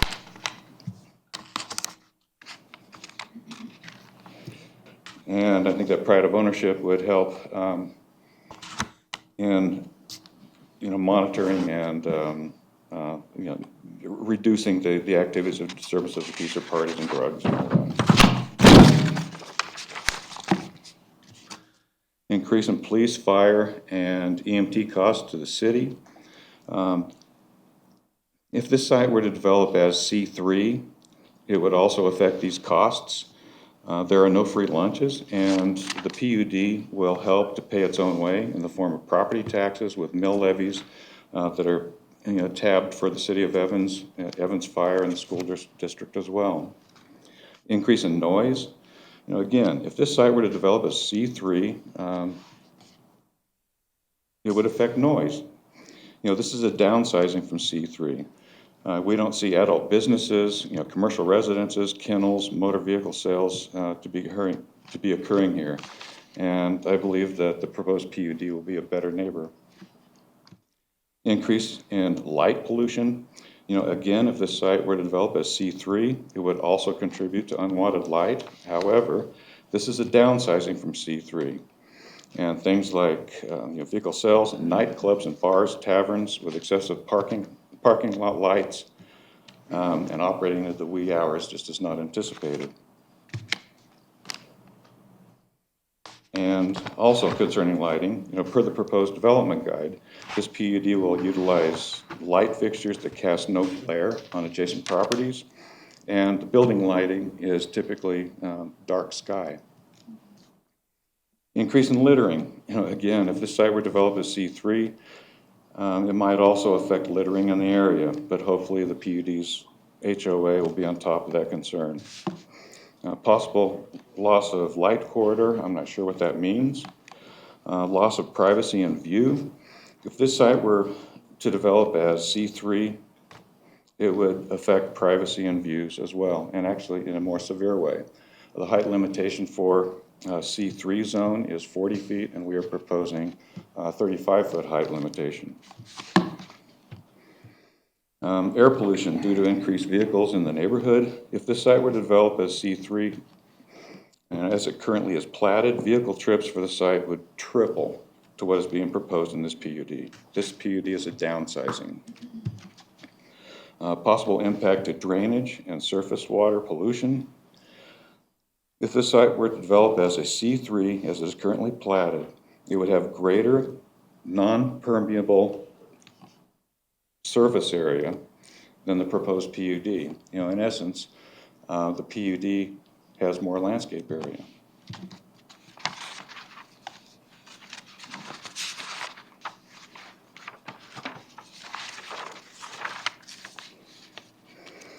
At this time, the developer has provided no mitigation for the additional traffic and its impact on local street network. Again, this is a downsizing from C3. This PUD will have less impact on the street system. The traffic study provided at this time by the developer is incomplete, uses flawed and inaccurate data, and does not propose effective mitigation. I believe what is being referenced there is the traffic impact memo that was handed out at the neighborhood meeting, and that was a memo. It wasn't complete. Staff at that time had requested a more thorough traffic impact study, and that's what you have today. The proposed development may possibly strain the water supply system to the neighborhood. Adequate water rights are available to support this development. Also, the PUD offers a solution to the non-potable system. The proposed development will impact fire rating for all properties adjacent to it, including our home. As an architect, I think I am an expert when it comes to fire ratings of buildings and separations. And as you can see up on this map, I think the homes in questions are the ones that are closest to the red area. There will be no buildings in this area, and typically a fire rating for a building is determined by its proximity to a property line, because that property line is as close to defines where another property or another builder can build to yours. In this particular case, there is no possibility for any buildings to occur here, and plus there's a separation of 200 feet across this to any building here to the existing homes over here, and there's no common property lines, so that the notion that, and I've designed 3-story buildings closer than 10 feet to other existing property lines, and there's been no negative influence on fire ratings or insurance ratings. It happens quite often, so I just don't see that as being an issue. Some other items that came up are the parks. Well, from what I heard, there's a need for more parks. I think that the park up here is being overwhelmed. Well, this project in PUD brings with it a new park, to help support the people within this development. And references to the other 171 units that are going to happen up here. That's not us. That's a different deal. We're being responsible down here. And another one was prefer the homes to have vested rights and not apartments. Well, these are all townhomes. They're going to be fee simple lots. The majority of those homes will be purchased and owned by homeowners. And the next one was maintenance of Tract O. Well, Tract O has been in limbo for many years, and it's this PUD that can provide the solution to that, and also providing a needed park, open space, and the non-potable system. Do you have any rebuttals, or do you have any specific questions on traffic? Sir, you're good? Okay, cool. Questions of staff or the applicant from council? Yes. I would like to find out when Tract O was designated as R3. For almost 20 years, I've sat in that audience out here and listened to comments about Tuscany. 2 weeks ago, I was informed that the past president of the HOA had passed away about 3 years ago. I used to see him in this audience and at the town hall meetings regarding all the problems with Tuscany. And here we are still trying to deal with this. And one of the things that they always talked about was Tract O being designated as for the non-potable system, and the developer had not been required by the city and the city council at that time to put the infrastructure all the way in before he was allowed to build and sell. And that is what has created the problem for this city council now almost 20 years later, we're still dealing with the problems of Tuscany. So can you tell me when that was zoned R3? Councilman Neal, so I did some research in the city files, and what I have is ordinance 009-00, which is a replat of some portions of Tuscany. It appears it's replatting the second filing, which includes tracts O, T, and S, and lots 1 through 12. It appears as if as late as 2002, by looking at the zoning map that I have that was in the file that accompanied that in 2002 it was zoned R3 at that point in time. Going back even before that, I was not able to find any supporting information that would indicate when it was zoned R3. But in 2002, I do have information that shows that it was zoned R3. So that would have been before the bankruptcy filing. I don't have information on the date of the bankruptcy filing. Okay, thank you. Ann. Other questions of staff or the applicant? Yes, I would like to have a better understanding from the applicant or staff as to the necessity for an R3 zone in that area. I think I can see the necessity for the other zones, and I'm fine with that, but I am failing to see, based on other apartments within the area, the necessity for an R3 zone. So if that picture could be painted a little bit clearer, that would be good.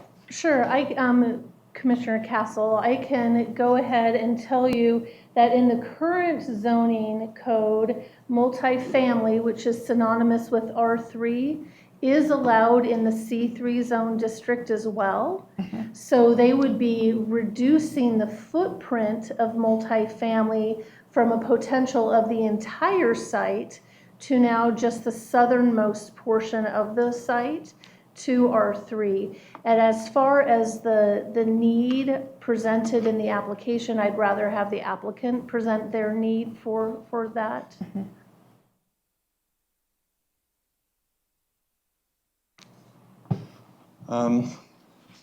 Well, I think the need goes back to the 18 years of a property that hasn't been developed, and the studies and the research we've done, and there have been commercial realtors that have actively been trying to market this site for years actually, and there are potential developers and builders that have expressed interest specifically in multifamily housing in this location.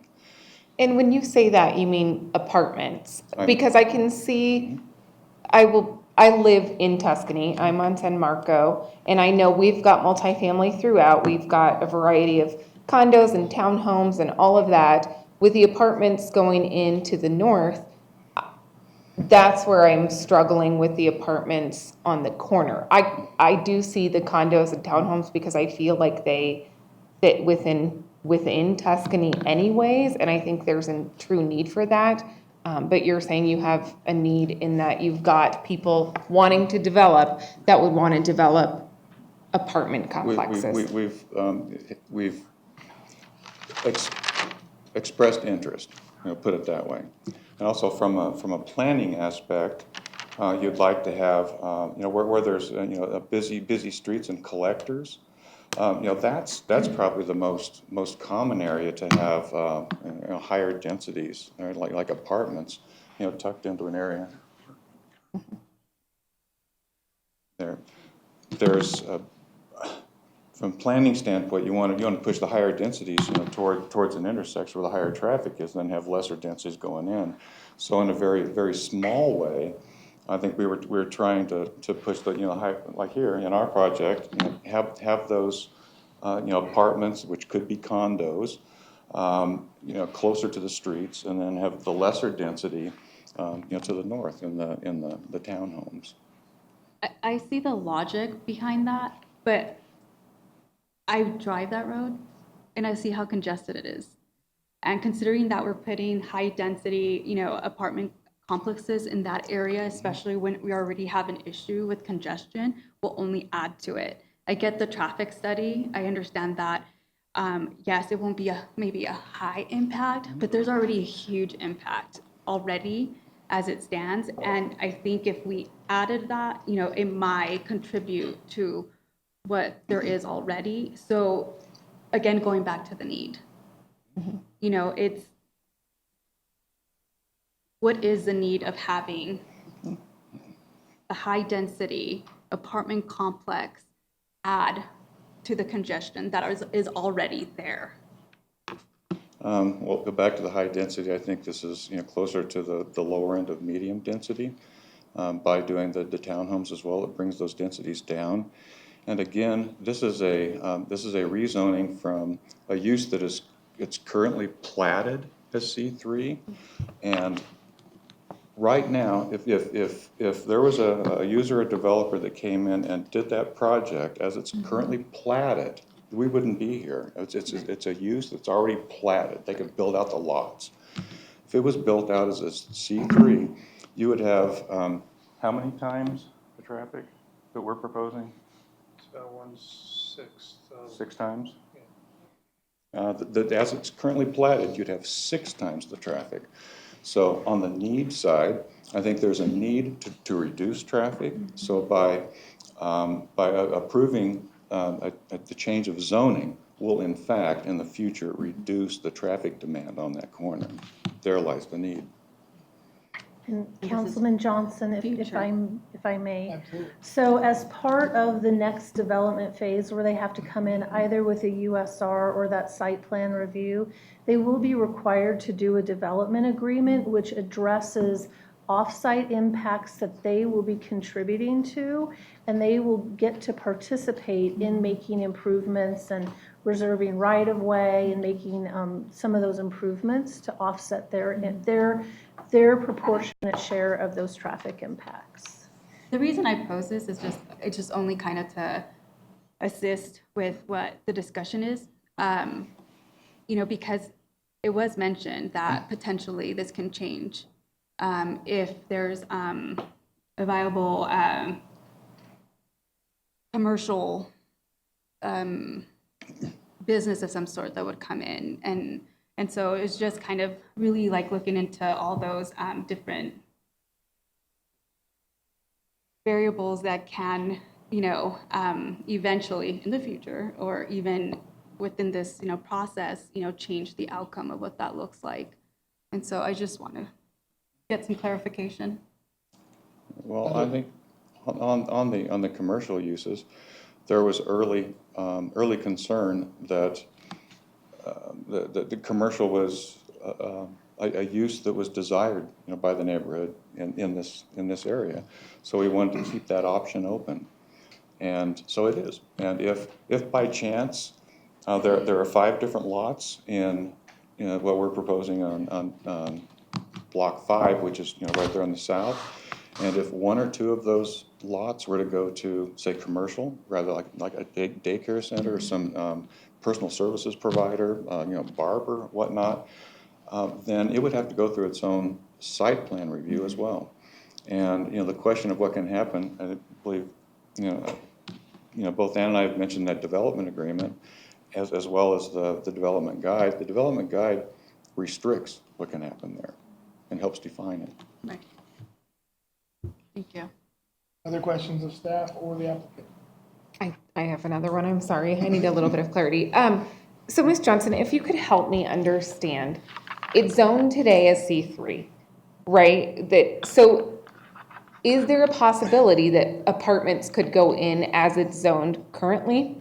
Yes, Councilman Castle. So as it is currently zoned C3, the entire site that is in red, not Tracto, which is R3. Right. So the entire site, actually including Tracto, everything could be apartments. Okay. As it is today, it could be 16.29 acres of apartments. The way that they're proposing it is the current R3 would go down to open space. Mm-hmm. So that eliminates about 6 acres of apartments. Right. The portion there, I'm sorry, I don't have the little pointer to point on it. Okay. The portion above that, you see the southern red line. Thank you, Dana. Everything above in this area here is going to R2, Right. which would exclude apartments. Right. This portion right here is all that's being proposed for R3 and or C1. So that's to allow flexibility. Let's say there would be commercial on the first floor, maybe apartments on the second floor, or maybe a building that would have more office type uses, professional services on the second floor, and more retail uses and pedestrian type uses on the first floor. So it gives it some flexibility just on that strip. So again, the way that it's conceived in your packet, there are just 4 apartment buildings or 4 of those units. That can change as individual developers, just like any large development. You don't have one developer that's going to develop everything. You have a certain developer that's going to develop in phases. Anybody can come in and say they want to develop something in that lower strip. So, but that strip is all that would be, that C1 and R3 is just in that strip on the south. And the reason I ask that is I want people to be mindful of what could go in there today. I know we're looking at this rezoning and it becomes particularly important to understand what could happen if it were to remain the same, and it could go to all apartments at that point in time. Should it change, what then becomes the ability of the residents and council to affect the decisions as to what might go in along 37th Street? Okay, that's a great question, and I like clarifying questions because staff understands this, we live in this code, but the public doesn't always get that opportunity. So if somebody, in the land use code, it lists what is allowed in all of the different zone districts, plus as the applicant and Dana, their representative, have indicated, in the development guide, it's going to list what could or could not be appropriate for these different pockets of development. So let's say that somebody comes in and they want to do a particular use, and that requires a use by special review. A use by special review is a public process, so that it would require public notification. It's going to require posting on the property, publication in the newspaper. It's going to require notice to surrounding property owners, and it will require a planning commission hearing and a city council hearing. Now, if there's a use that's going to be proposed that's designated as a P or a permitted use, and it requires a building permit, that's going to necessitate a site plan. Site plans still require posting on the property. It does not require posting in the newspaper, and we go ahead and give surrounding property owners notification of a pending site plan application as well, so that they are able to come in and review the application, provide comments. We have site plans where neighbors provide comments, and I immediately give them to the applicant, and the neighbor need to work together to try to remedy their concerns. If there are a lot of concerns about a development and staff finds that a development isn't compatible, staff can deny a site plan application, and the applicant within 7 to 10 days, I'm sorry, I don't have that precise date, time on my mind, I think it's within 10 days, the applicant has to provide a written appeal to staff's decision, and that appeal for denial can come back to city council. Okay, so if you looked at it and said, hey, we've got concerns about high-density apartments that could cause issues within the neighborhood, issues with traffic flow, any of the concerns that people voiced, at that point in time, there's still an opportunity to rehome that into something that could be more advantageous for the city, the developer, and the citizens. Exactly. So with every individual application that would come in, let's say that the strip along the south came in as one site plan, that would require a traffic impact study that is relevant to a particular development. Right now, their traffic impact study, we really pushed and they complied, going that above and beyond to provide the data so that we could have a discussion about the potential. But knowing really what's going to happen there, then we can get real data in a traffic impact study to know what are those true impacts going to be? What are those triggering warrants for improvement? What's going to cause some concern for the traffic flow in the area? Right now, we're doing a lot of assumptions based on the maximums. Perfect. Thank you for adding clarity, and thank you to my fellow council members for allowing me to ask those questions. Other questions or comments of staff or the applicant? I have no questions or comments. I think Council Member Castle asked my questions and got it clarified. Thank you. We'll close the public hearing, open up for council discussion. So I'll start. As a resident of Tuscany, I'm clearly in tune with everything everybody said. I drive those roads every day, and I normally come in on Tuscany, go through Florence to get to my street, and it is insane. There's a lot of traffic, everything else. So when I started to write down everybody's concerns and really hone in on them, the thing that stuck out the most to me was that those concerns will not be mitigated by any zoning. So the way it's currently zoned, should we have this high-intensity retail come in, we still have an impact on traffic. Should we have a lot of apartment buildings come in, we still have an impact on our residents. I appreciated a lot what Ms. Nelson said when she addressed that it's not really a rezoning issue, it comes down to what makes the most sense for the neighborhood, which is why I have those questions for you. So for me, it came down to, well, is there a need? Well, currently it could all be apartments. So then for me, the need becomes more clear of, while I'm not super keen on there being a higher density apartment, simply because of traffic. Turning onto 37th Street is a nightmare. There have been multiple accidents, multiple fatalities. Driving that every day is a nightmare, and people do use those streets like crazy. But that isn't mitigated by the current zoning either. So the need really does, for me, come down to, okay, if we as a council can at least impact that a portion of that will be rezoned to more of a townhome condo, that sort of thing, and then have a future impact on what could be in that tract, I'll say along 37th Street, then while I'm not in support of a major apartment building, I am in support of the rezoning, because to me, it becomes better than having the potential for another large complex of multifamilies come in. And I hope that those neighbors in Tuscany understand where I'm coming from on that.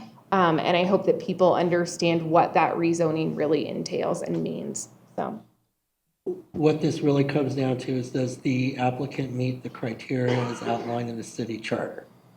Right. The site plan, what they're showing that they want to pretend, that is just a concept. It is not an official site plan. It is a conceptual ideal. If it gets approved, this is what could happen. This is one step in many in order for this development to happen. So what we're tasked with the council is, does the application meet the criteria? And if it does, we have to approve it. So whether or not, that's going to happen, everything they said, that's their concept, we won't know that until much later down the line. So based on just the criteria, do they meet the required criteria for the approval of the application? The answer is yes. And that's where I'm at. Other comments? Yes. This was originally platted as commercial, and the anticipation was there'd be an anchor store. And all the rejection of that idea is been presented by the applicant. But we have the only place of development that I can remember in 39 years that a developer's come in and actually provided or done commercial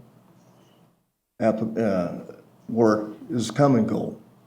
And they were planning on building a strip mall, which I personally did not at the time think that that would be a viable operation. But it's going pretty gangbusters right now. All the other developers that I've heard in 39 years that come into occasionally to city council meetings have promised the sky. And they have always promised retail development.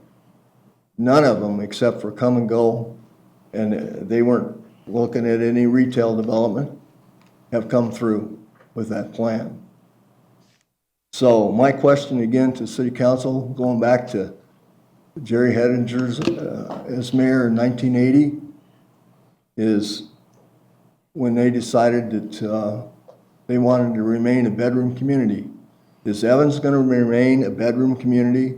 Are we just going to build warehouses for people to go work in Greeley and in the oil fields? Or are we going to have commercial development on 37th Street, or as the new designation, Freedom Parkway? Maybe not what was originally envisioned, with an anchor store, a grocery store there, a major chain grocery store. I don't think that's possible anymore either. I'm not sure it was possible when it was originally thought of back in almost 20 years ago. But it's not reasonable to me to just keep adding more people who are demanding more services, more infrastructure, and no way to pay for it. When Mr. Altsiger was mayor, he told me one time that if Sam's Club hadn't come in, Evans was on the verge of bankruptcy. And, you know, most of us citizens don't understand that all this retail development is important. When I got my first property tax bill back in '79, you know, I thought I was paying for everything. But only about $5, $6 of your property tax bill actually comes to Evans. That's not very much to support this city. So I'm not too thrilled with this project, obviously. So then, Councilman Neal, where does your opinion lie then in if the applicant does or does not meet, right? Because we've got to have some sort of. We're trying to see if they met the 9 criteria, Fred, so. I don't think they meet the need. I do not think they meet the need. Perfect. Thank you for clarifying. Other comments? Mayor, I need to recuse myself from this as I work in multifamily, and it could be construed as a conflict of interest, and that's why I have not participated in discussion, and I won't be able to vote as I work in multifamily. I don't want it to be a conflict of interest. Scott, is that correct?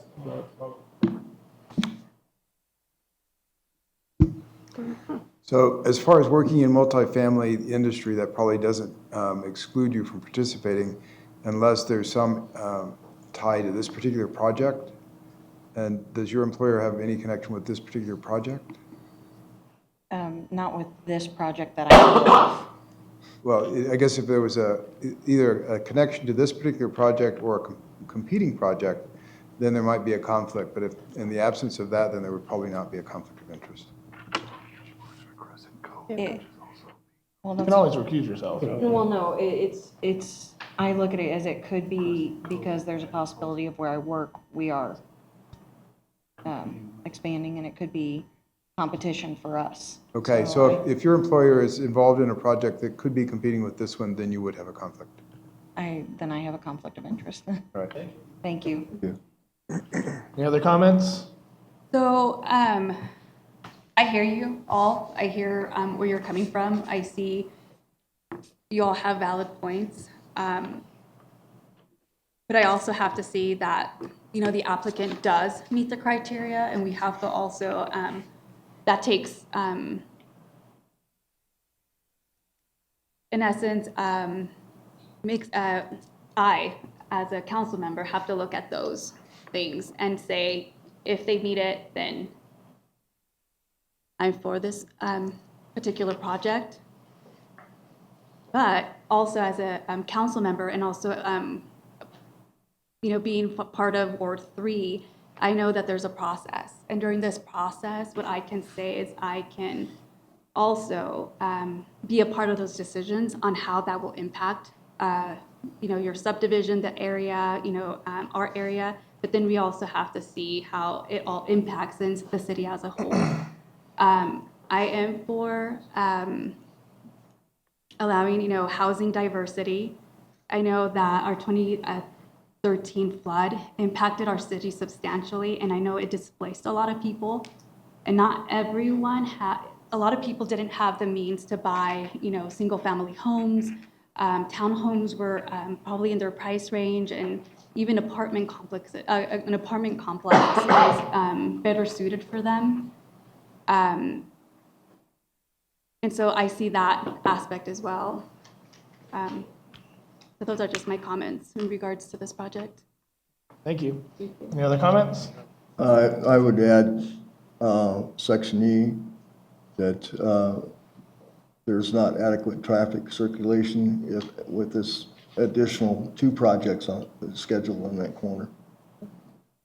And for me, that was something, but it came down to the fact that because of the way it's currently zoned, Correct.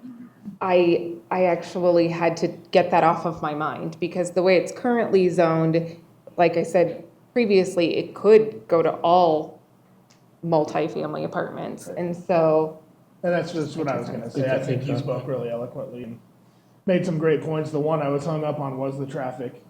Right. But like you just said, if we could have, 16-something acres worth of apartments there, and that's going to be a lot more traffic. Or a mini storage. Yeah, you're correct. I would prefer not to have. So I do find that they meet the criteria to move forward, and then we'll see where we go from there. If there are no other comments, I'd entertain a motion.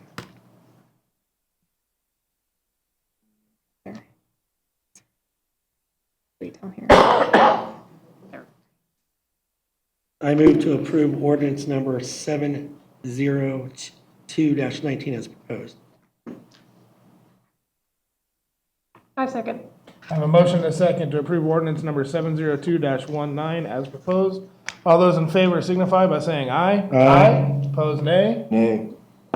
Motion passes 6-1 with Councilmember Neal is a nay. 5-1, excuse me, we had a recusal. Next, yes, sir. Yep, we're going to take a 5-minute recess.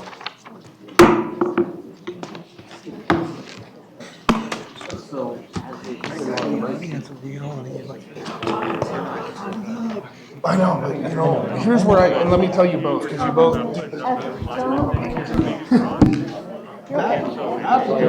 That's 45 minutes. So if somebody wants to go 4 or 5 minutes.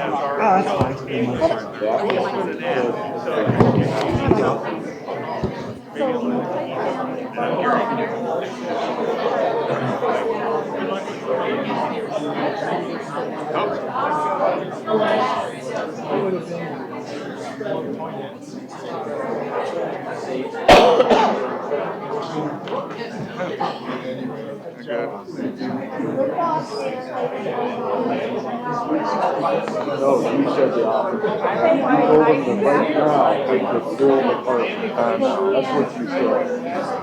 It's to the staff. There's only set every time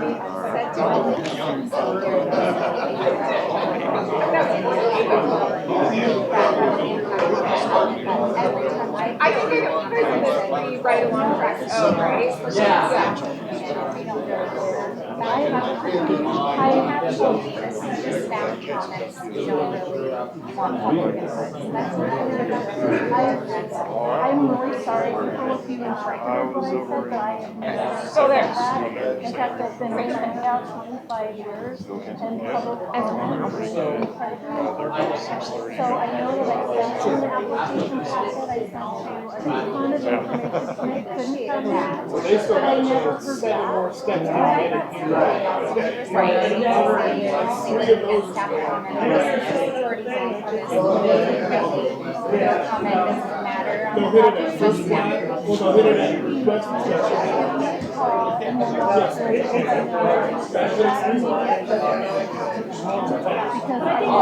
never said you don't want your children. Okay, that's great. That is That's very good. Yeah. Yeah, that's not a reflection of what happened involved. Yeah, with all this street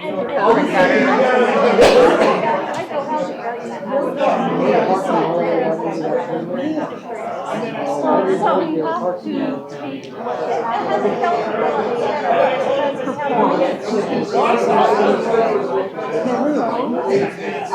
and you take what Fran said, what you all are saying, and compare, can your concerns be mitigated?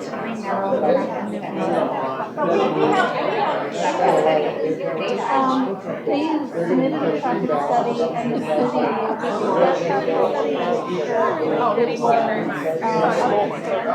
I always wait till last. That's what I was saying. The traffic's not all over. But the traffic that could be there right now, that's hard for us to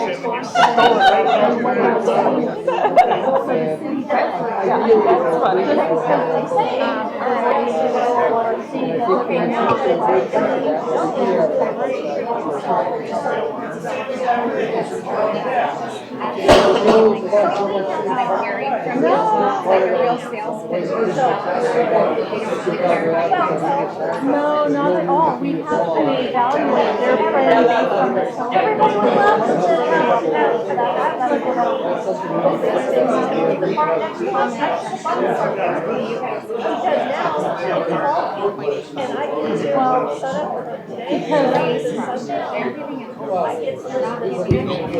We'll begin again in 2 minutes. 2 minutes. At any rate.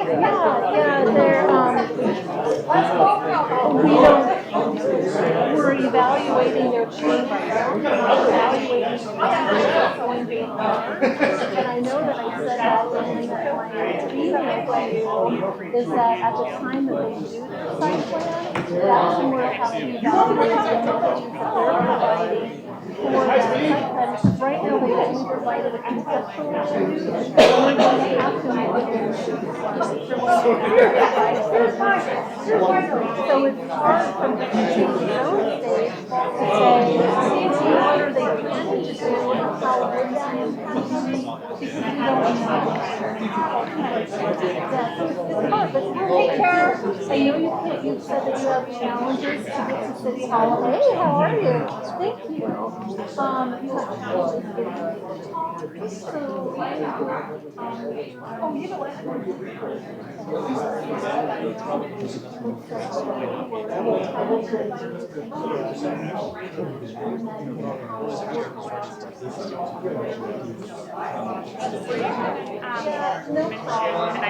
I'm happy to mention it too.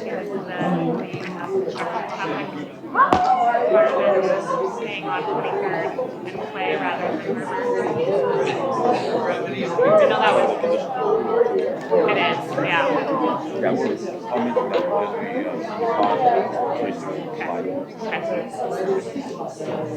Sounds good.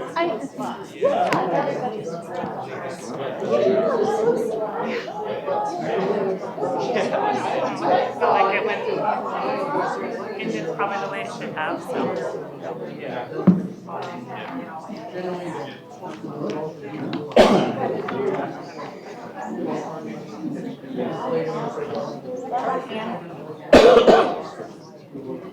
If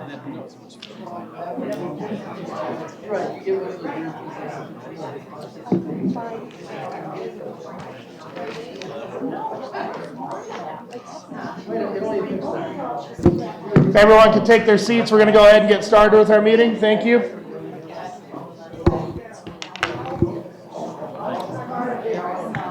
Oh, I know. Trust me. I was in the same boat. You guys again. When it comes to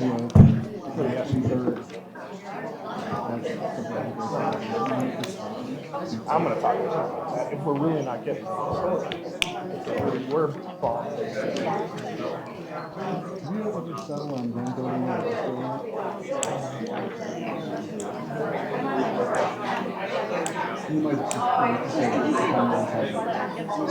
There's one guy in Ireland. I got it.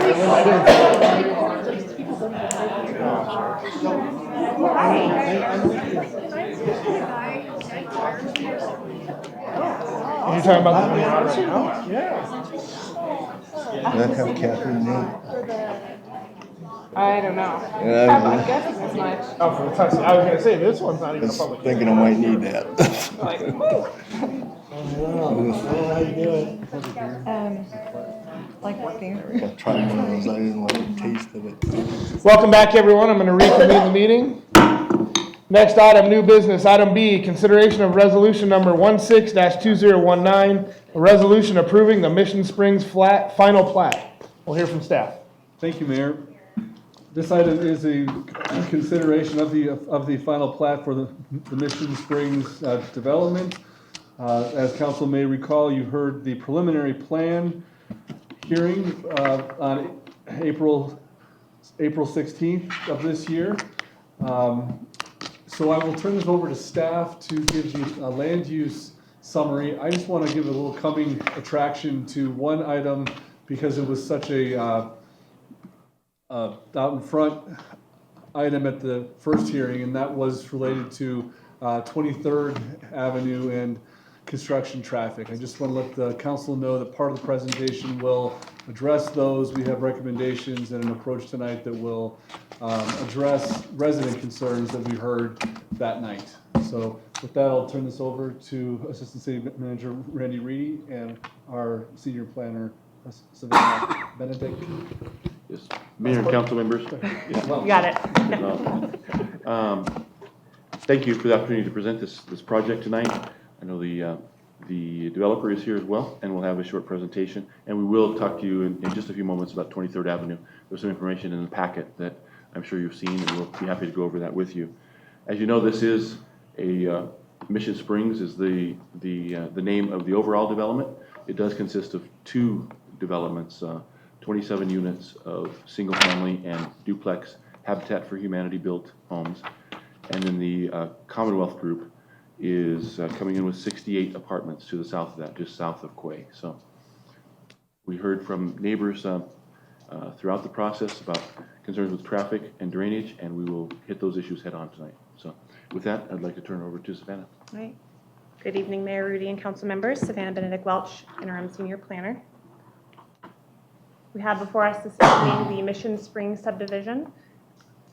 General location is south of 37th Street, north of Prairie View Drive or 42nd Street, east of the Willowbrook subdivision, and just west of the 23rd Avenue right-of-way.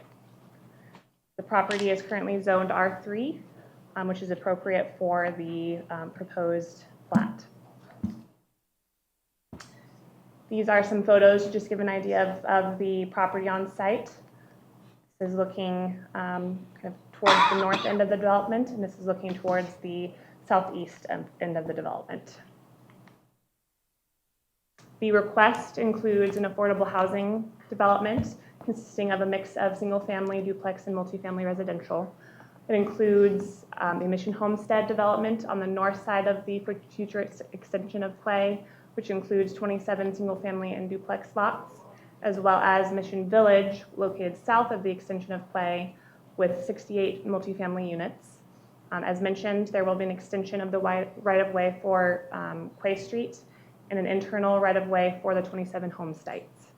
The improvements for 23rd Avenue are also included, which include The area on 23rd Avenue from Quay Street to 42nd Street, that will be the responsibility of the developer. And then anything north of Quay between Quay and 37th Street will be the responsibility of the city. In terms of the subdivision process overview, the first step of the process included the sketch plan proposal, of which was reviewed and approved by Planning Commission on March 26th of this year. The second step included the preliminary plan, which included both Planning Commission and City Council. City Council approved the preliminary plan on April 16th. The next step of the review process is the final plat, which is under review this evening.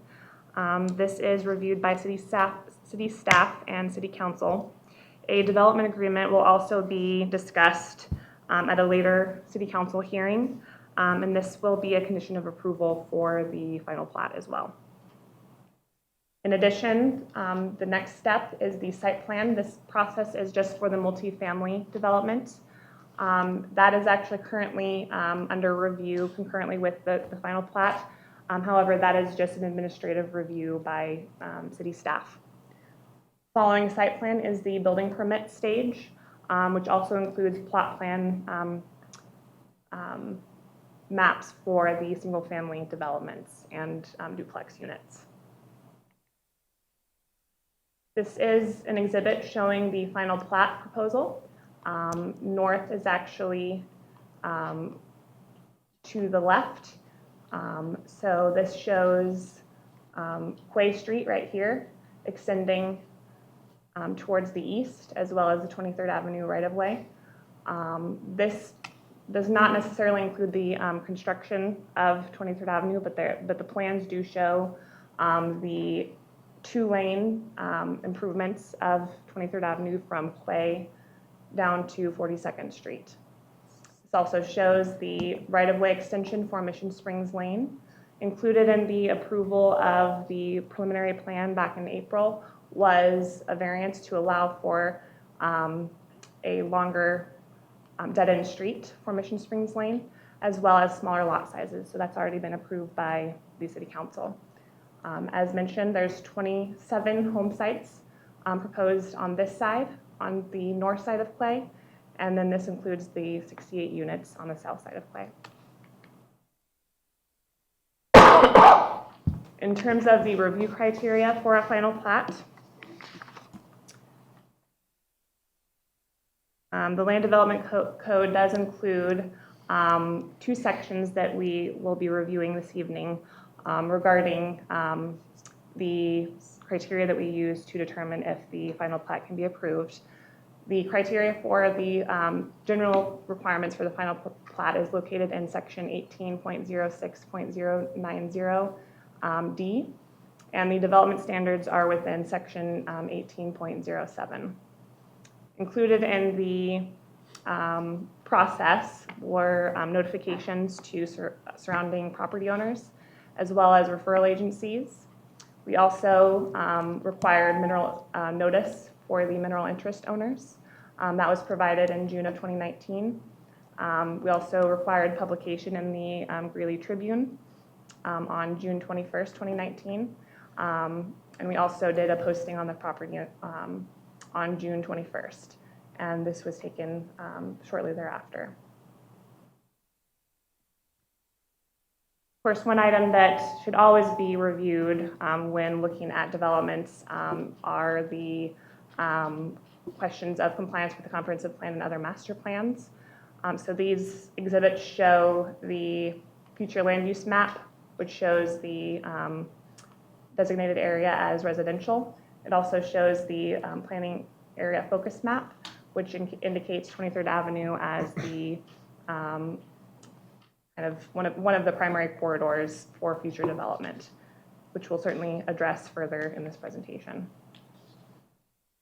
In terms of the review criteria for a final plat, there's basically one item that's addressed in the review criteria that talks about what we look at in terms of things like rules, regulations, and ordinance, currently in force and affecting the land and its development in the city. Its lack of conformance with the approved preliminary plan and changes required by the public interest. So really what we're looking at is other items within the development code that would address things like traffic, things like the adequate public facilities, things like the residential neighborhood standards. So there's other items in the code that talk about new development. So this references that. It's certainly a short statement, but there is a lot more to the final plat review than just this statement. I'll certainly go through those in more detail on this slide. So in our review, we looked at several items in the development standards, which is section 18.07 of the Land Development Code. A couple of the items within that section include the residential neighborhood design standards, which address things like open space, lot design, and neighborhood requirements. It also addresses things like an neighborhood identity feature, which the applicant will address further in their comments.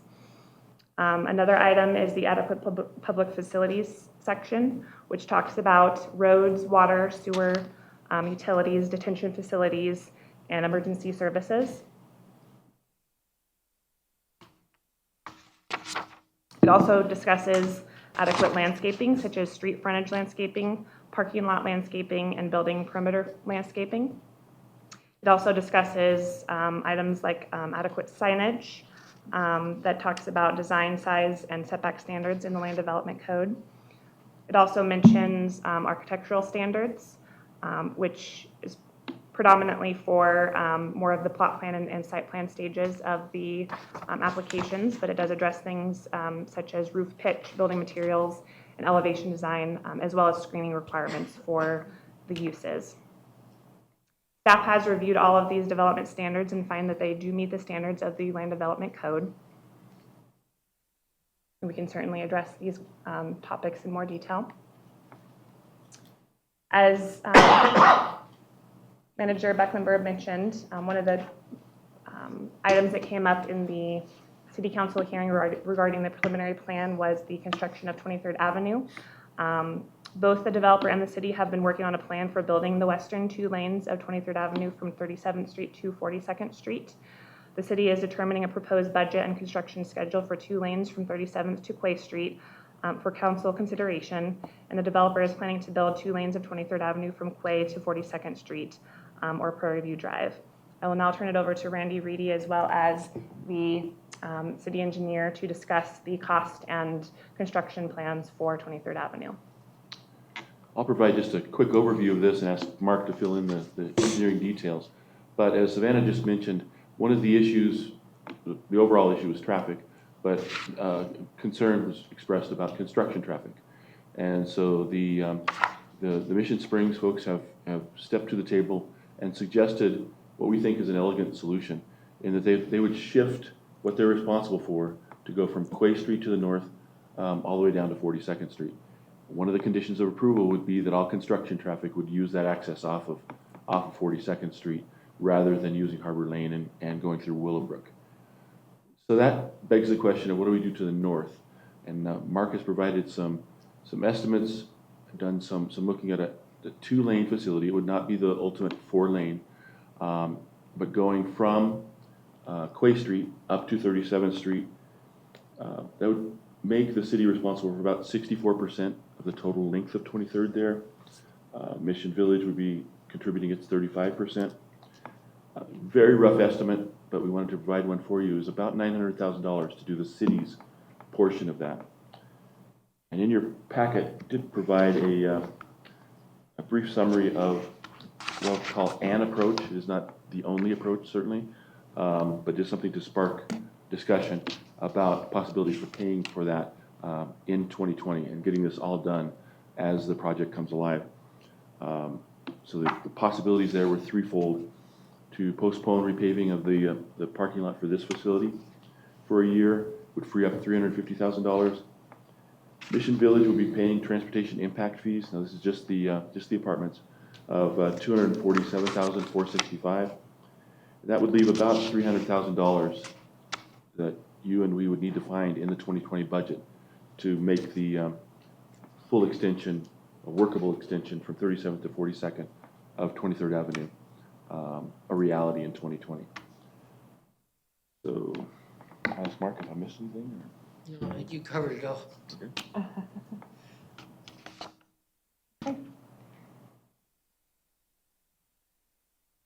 So in closing, planning staff are recommending approval of the final plat. We are providing two different recommendations because this does include, it is one plat, but there are two separate developments that are under review. There will be two separate development agreements as well that will be coming to you most likely in a couple of weeks. So we are, in your staff report, you'll notice that there are two different recommendations, one for Mission Homestead and one for Mission Village. For the Mission Homestead, we are recommending approval with a total of, let's see, I think that's 14 conditions for Mission Homestead. And they are broken out depending on kind of the stage of the development. There are 2 conditions applying to the approval of the final plat, 2 conditions required prior to recording of the final plat, 8 conditions required prior to issuance of building permits, and 2 conditions required prior to issuance of certificate of occupancy. With Mission Village, it's very similar. However, there's 1 extra condition required prior to building permit, which includes the site plan review. Both of these, one of the conditions of approval is that construction traffic will only be utilizing 23rd Avenue and Quay Street and will not be allowed to use Harbor Lane as part of the construction. And with that, we'd be happy to answer any questions. Thank you. Questions of staff? I have no questions. I'll wait to the end. So how do we get our reassurance that the city is going to do our part and building the street from Quay Street to 37th? That will be council direction. Council directs us to make that happen and approve the budget. We will get that done. Yeah, I think that's pretty essential. I think it also will actually be beneficial in the long run to those folks that are living west of this proposed subdivision, where they can also, they're going to absorb some traffic, but also they will be absorbed into the new neighborhood and allow them to get to 23rd Avenue in a more expedited manner. And it'll probably take a lot of their traffic that kind of cuts through their area. So I would like to see that we do have the sacrifices that we need to make in paving this parking lot and the other sources to have that street actually done as a 2-lane as soon as possible. At the same time. At the same time, yes. Right. Okay. One comment I meant to make is that, as you know, there's some overhead power lines, XL lines, running the length of that. We believe they're right in the middle of where a median for a 4-lane will need to be. So the cost of undergrounding those is not included in this first phase. We know we need to do it someday, but that $900,000 does not include what will likely be a pretty expensive undergrounding of those lines when it needs to happen. Well, I guess my question to you would be then, so if we're going to do the 2 lanes, but eventually our ultimate goal is to still make that into a 4-lane. Right. Yes. Okay, so that probably could be somewhere down the line with those power lines as we go to further construction. Right. We don't want to lose sight, pardon me, if I may, Mayor, to Mayor Pro Tem Clark's point, we don't want to lose sight of this larger project just because we're getting 2 lanes done. We do have ongoing conversations with Weld County, since the east side of this alignment is actually Weld County. So we hope to be able to have evolving proposals for council on how to get the 4 lanes and the median completed, but we think it's pretty urgent to get the 2 lanes done. Very urgent. Other questions or comments? It's definitely a better proposal than what was originally presented with just one entrance and exit, especially when you consider emergency considerations for evacuation purposes of the site. And this was brought to my attention by someone else over in Ward 3 when they were concerned about their egress and out of their subdivision. So I think it's incumbent on, for safety issues, to be able to, now they have at least 3 different directions they can go out of that subdivision if necessary. And it will alleviate, I'm sure, most of the traffic going to the west, because it's easier to go to 23rd and go through a light than travel through somebody else's neighborhood to get to a light to get on 37th Street. I'm very pleased with the amount of work that staff and the developer have put into coming up with this temporary solution, even though it's not the full intent of what we want, what the city envisions for 23rd Avenue. I agree with that. I also I'm excited that we found some kind of solution to what the residents in that vicinity wanted, and being able to provide that to them, which is great. Because we hear everyone, and we want to also find ways to work with everyone and get a good outcome to those concerns. So thank you guys for working, and everyone working together to get this taken care of. Other comments or questions? This is another matter that I will not be able to vote on or discuss, as it could be potential competition for my property, especially when we expand.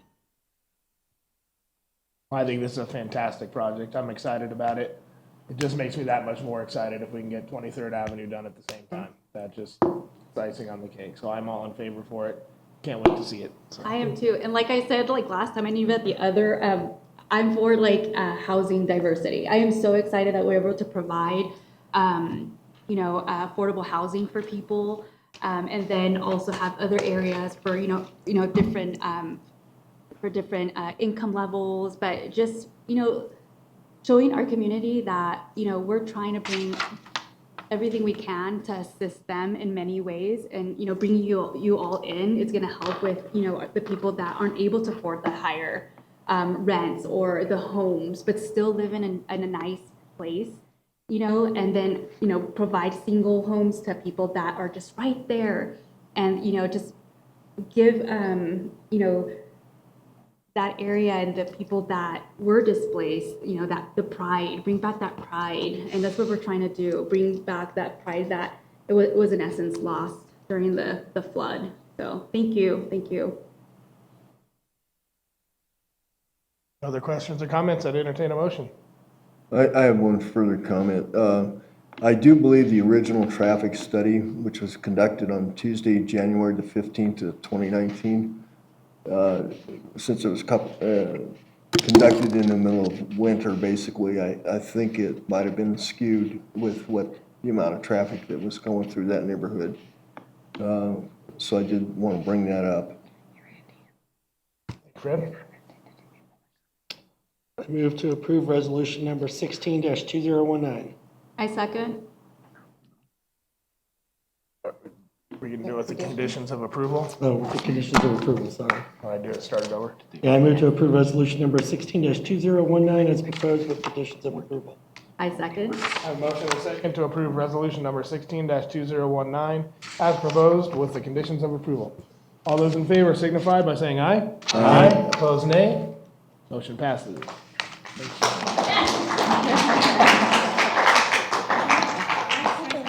Please, up to the podium. Tricia Watson. I'm 3919 24th Avenue. I'm within 500 feet. Just want to say thank you to everybody that has made it happen. Thank you for working with us. Thank you, Jim. Thank you, council. It's really done exactly what we've asked, and we were heard. So thank you very much. You were right. You do hear people. So Thank you. let's just make sure it happens. Thank you. Do we have someone else coming up? Margaret Dorn, I live 3920 24th Avenue. My property backs directly up against the part where we're going to have the Habitat homes, and I'm very excited about that. I think it's a wonderful opportunity. In fact, I'm an in-home health caregiver. Two of my clients who are quadriplegics, disabled, have applied for Habitat homes.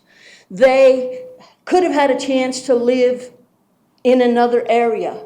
They want to live in Evans. Thank you. Thank you. Thank you. See, I just wanted to add, I work for the Department of Human Services. So I'm in the public welfare sector, and I understand because I see the people that come in. I know that they're right there. In order for them to become self-sufficient, they just need that extra help. And we're providing that.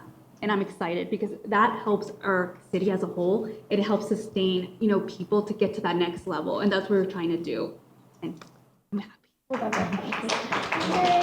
The only thing I'd like to say is if we can have some kind of notification on when they are starting to build and do that, that maybe some of the members here of council will be able to participate. Yeah. She's already talking about it before the hearing. I have my sign-up sheet. Thank you all so much. Thank you. I'm so excited. Thank you, very excited. Next item on the agenda, item C, consideration of settlement agreement in the matter of EWV LLC and the City of Evans, Colorado. We'll hear from staff. Thank you, guys. Have a great evening. Good evening. Thank you. All right, the City Attorney Scott Crowd will present this item. Yep.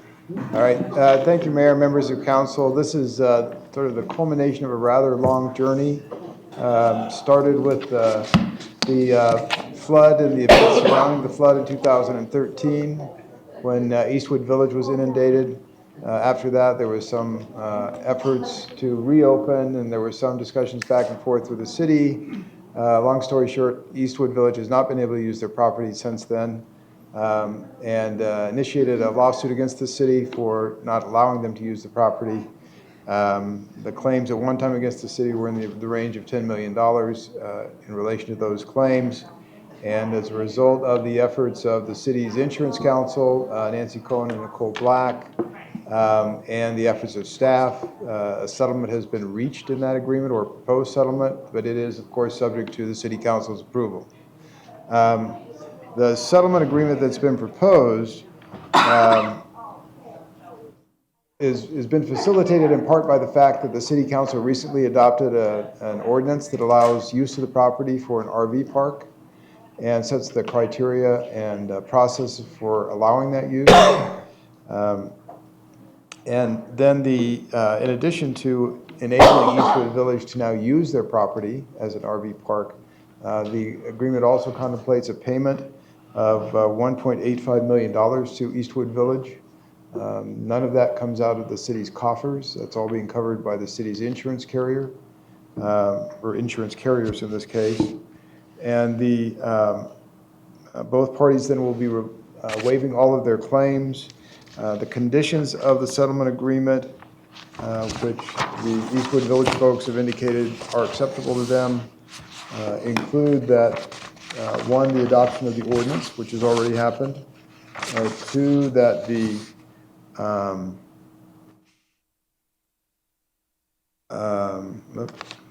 finish my notes here. Two, that the Eastwood Village folks will submit a site plan for the development of the property as an RV park, and city staff has been working with them on that proposal. That proposal will also include an evacuation plan, since this would be an RV park in a floodplain area.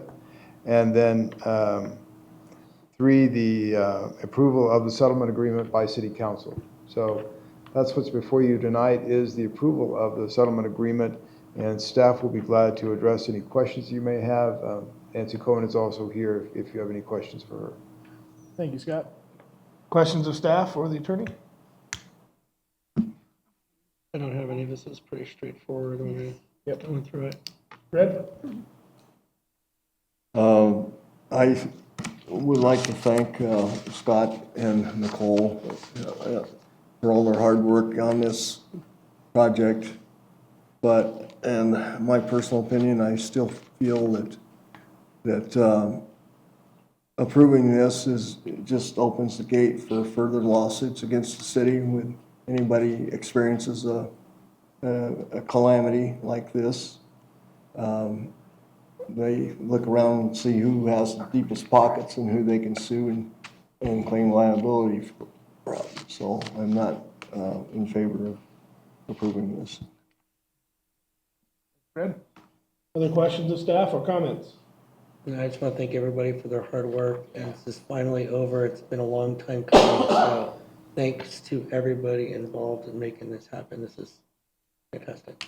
Yes, thank you. Thank you for all your time, your efforts, and everything. You are all appreciated. Anyone else? No. Not, I entertain a motion. I move to approve the settlement agreement in the matter and authorize the mayor to sign the agreement on behalf of the city. Second. A motion and a second to approve the settlement agreement in the matter and authorize the mayor to sign the agreement on behalf of the city. All those in favor signify by saying aye. Aye. Opposed, nay. Motion passes 6-1 with Councilmember Neal. Thank you again very much. Thank you. Yes, thank you. I did leave something for you in the. I need it tonight. I think you might. I think you might. We appreciate, Nicole is not here, but on behalf of Nicole and myself, we really appreciate working with the city, appreciate working with Jim and Scott and the staff and everybody. And it was a bit of a long road and a hard road, but I do think that this was a really good settlement, so thank you again. Thank you. And That's been there's great. just one more point to go through. Appreciate it. Thank Thank you. you. Thank you.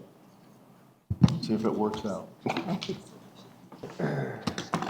Next item on the agenda, item D, public hearing. Consideration of ordinance number 701-19, an ordinance adopting by reference the International Building Code 2018 edition, the International Residential Code 2018 edition, the International Fuel Gas Code 2018 edition, the International Plumbing Code 2018 edition, the International Mechanical Code 2018 edition, the International Existing Building Code 2018 edition, the International Property Maintenance Code 28 edition, the International Swimming Pool and Spa Code 2018 edition, and the International Energy Conservation Code 2012 edition, formulated by the International Code Council. First reading. I'll open the public hearing. Staff.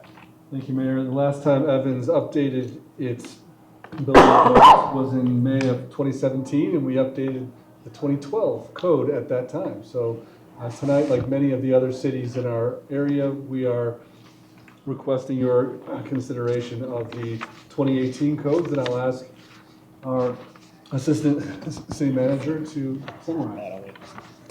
Thank you, Jim. Yes, and this ordinance probably wins the award for longest title. Yeah, exactly. Part of this year. Exactly.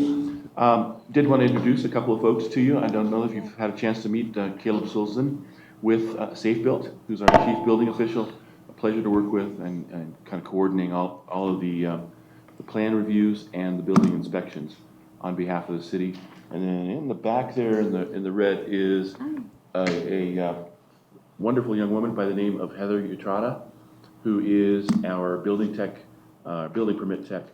She started in January and is crushing it. She's doing a great job, and we're happy to have her in the building department. So, Oh, thank you. Welcome. with that, as Jim mentioned, it's been a couple years since you've adopted a newer code.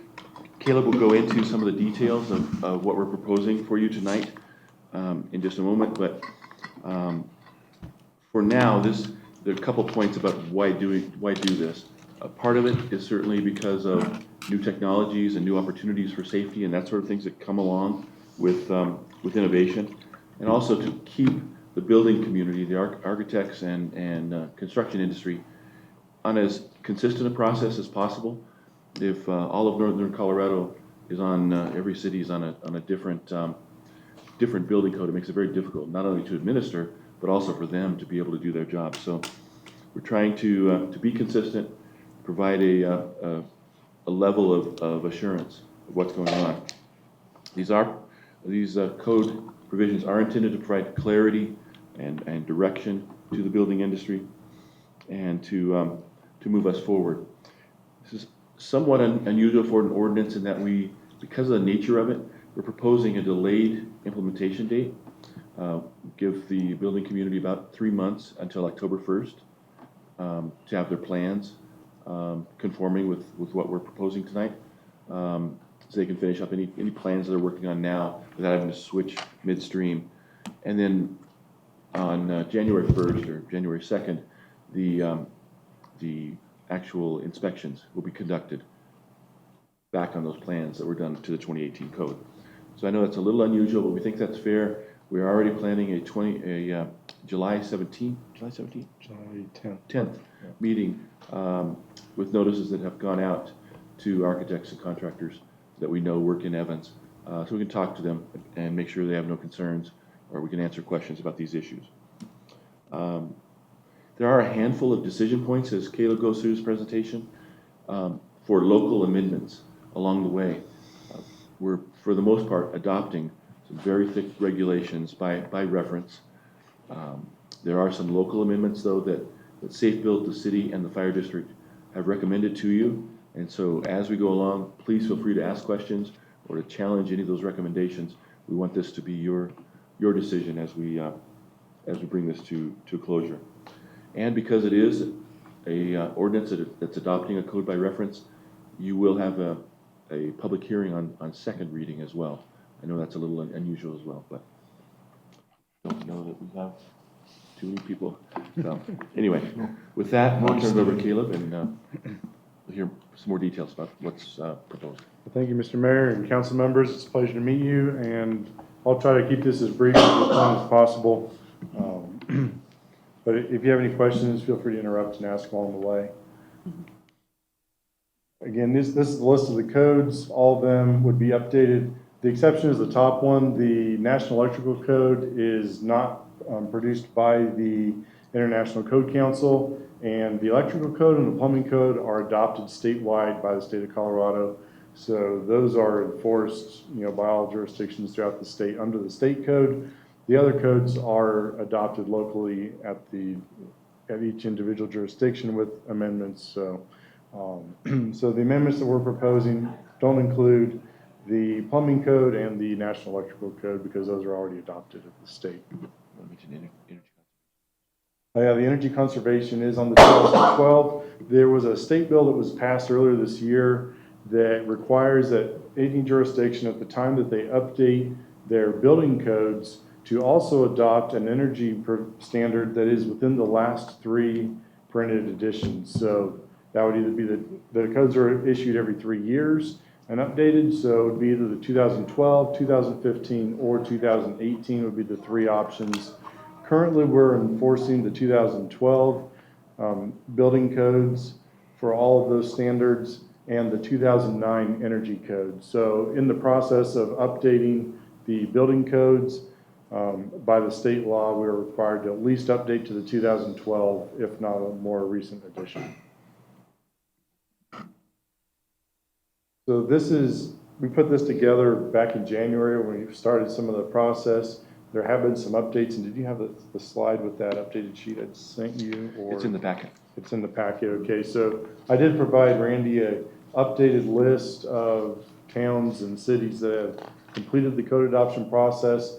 Most of the towns in northern Colorado are going through this process as we speak, and actually just prior to this meeting in Severance, they completed the adoption process. So the towns that Safe Built represents that have completed it so far have been Wellington, Timnath, Severance, Nunn, Alt, Kersey, and then we will be adopting it, I believe, next Monday on July 8th in Windsor. So, and then proposed to have the second reading here on the 16th. So within the next couple of weeks, we should be getting this wrapped up, and all the local towns. The Weld County, Lerner County have already adopted the 2018 codes. City of Fort Collins already has. City of Greeley is currently on the 2015 codes, and they're looking at going through the adoption process as well to update. Loveland has gone through some management changes, so they're also in the process still as well. They have not completed the adoption process. But, as Randy had mentioned, the builders that build throughout northern Colorado, it's consistently moving to the 2018 codes.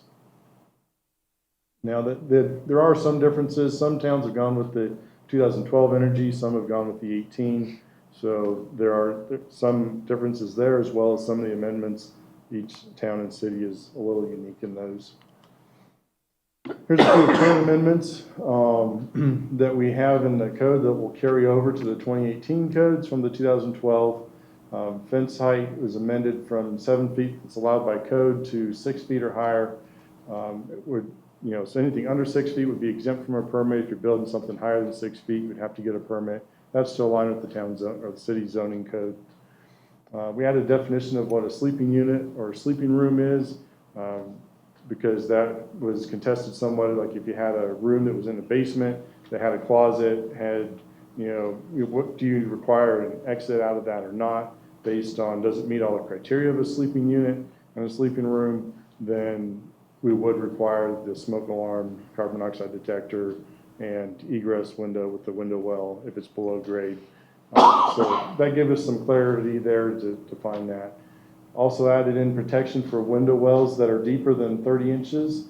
Same as you would if you had a deck or a porch that had more than a 30-inch drop off. If you have a walkway that's within 3 feet of that window well. So if there's a sidewalk that's within 3 feet or another walking surface there, then you would have to cover it with a guard so someone couldn't fall into it and get hurt. Emergency escape and rescue openings are grandfathered in if that building was constructed prior to June 14th, 1999. The code prior to that allowed for 24-inch deep window wells, and now it requires 36-inch deep window wells. So if someone had an older home that they're finishing the basement on, we wouldn't require them to rip out that 24-inch window well, dig up their yard, and put in a 36-inch one just because they've waited to finish their basement. That would be grandfathered. Some proposed amendments, again, this is under the IBC, which is the building code. That's the commercial standard. The IRC, or International Residential Code, is for 1 and 2 family residential construction. Has some of the same amendments. These are some of the new amendments. The emergency escape and rescue openings, we have removed a lot of the sprinkler provisions. We're proposing to not require sprinklers on 1 and 2 family dwellings, but to go ahead and require them on townhomes, which previously we had amended out. The fire district is fully supportive of that. But because fire sprinklers were incorporated in the national codes, there are a number of provisions that were added that were allowed to reduce the fire ratings of construction if you sprinkled the house. Code uses trade-offs like that. If you have increased one safety level, you can decrease another. But this one we feel was, unsubstantiated in that it allowed to have a basement bedroom in a sprinklered building with no escape opening out of the bedroom. So if a fire were to happen in that building, there would be no window, no door to escape out of that bedroom. So, even adding in a fire sprinkler doesn't provide enough safety. There's actually more deaths and fires from smoke inhalation than from fire itself. And so you'd still be trapped in that smoke-filled environment and not be able to escape. So we're proposing amending that out. We just don't see any way to justify removing someone's escape from a sleeping room. Carbon monoxide detection, this is in the building code, but because of the state amendment in the electrical code, we're mirroring that in the building code with this amendment, that instead of saying in the immediate vicinity of a bedroom, the state specified 15 feet from the bedroom doorway for carbon monoxide detection. So we carried that over. The wind speed tables were updated as far as the calculations. Previously, it was a constant wind speed, and then it was added with a 3-second gust on top of that, so the constant wind speed was 90 miles an hour. Now the charts are combining them, so it's listed as 115 miles an hour, but that's incorporating the 3-second gust factor into the calculation. So the ultimate design hasn't changed, they just have changed the calculation equation. And then on the corridor resistance rating, we've increased that from 30 minutes to 60 minutes. This is simply because industry standard does not have a design for a 30-minute rated firewall. The lowest design would be a 60-minute rated wall. So, just to keep consistency with that and not cause confusion, we've amended that. More significant changes with occupant loads. This is dealing with a business use group. Business occupancy has increased from 100 square foot to 150 square foot in calculation. And this is significant because of the last item on this slide for separate facilities. This is separate restrooms. have now increased from a 15 occupant load to a 25 occupant load. So the significance of this is that currently under the 2012 code, if you had more than 1,500 square feet in a new space that you're either putting a new business in or converting into a business space, you would have to add a second restroom into that business. Now with the increased square footage and the increased occupant load, that's going up to 3,750 square feet. So it adds more flexibility for new businesses that are trying to open up to not have to take an existing building and bust out the slab or add another restroom into that space. So it provides some good flexibility while still staying below the thresholds of user safety and convenience for the occupants of the building. There's a few other things there as far as like special inspections on metal plate trusses over 60 inches high or over 40 feet in length. There's safeguards during construction, fire watch, and stairways if you're building a tall building over 40 feet. And also some concentrated business use areas are now addressed in the building codes like call centers, trading floors. We're seeing more data centers, data processing centers popping up around the area. So some of those that have low occupancy loads but some higher risk elements to them now have specific conditions in the code that have been adopted. So those are not amendments that we have added. Those are actually in the text of the code that are addressing new in the updates in the 2018 code. Some amendments that we've added, and this is in the residential code. These are current amendments. Again, the fences from 7 feet to 6 feet. Another fire sprinkler amendment. In the body of the code, it said that if you sprinkled a home, you would not have to fire rate the walls if you're within that fire separation distance. I believe it was mentioned in the first subdivision proposal about if you have subdivisions or structures that are closer than 5 feet to the lot line, you have to fire rate that exterior wall to protect not only your building, but also a fire if it starts within your structure from spreading to the adjacent property. So the code said if you sprinkled it, you could remove that rating. We've removed that with this amendment, so where you would still have to rate the wall, even if you sprinkle the building. Same amendment for the emergency and rescue openings for grandfathering in. And there's an additional amendment that's been in the code that requires all foundation perimeter drains to be designed and inspected by a licensed engineer. This correlates with a state requirement that all foundations be designed by a licensed engineer. And since they're already doing the design for the foundation and the inspection on it, it makes sense for them to do the foundation drainage as well because that impacts the foundation.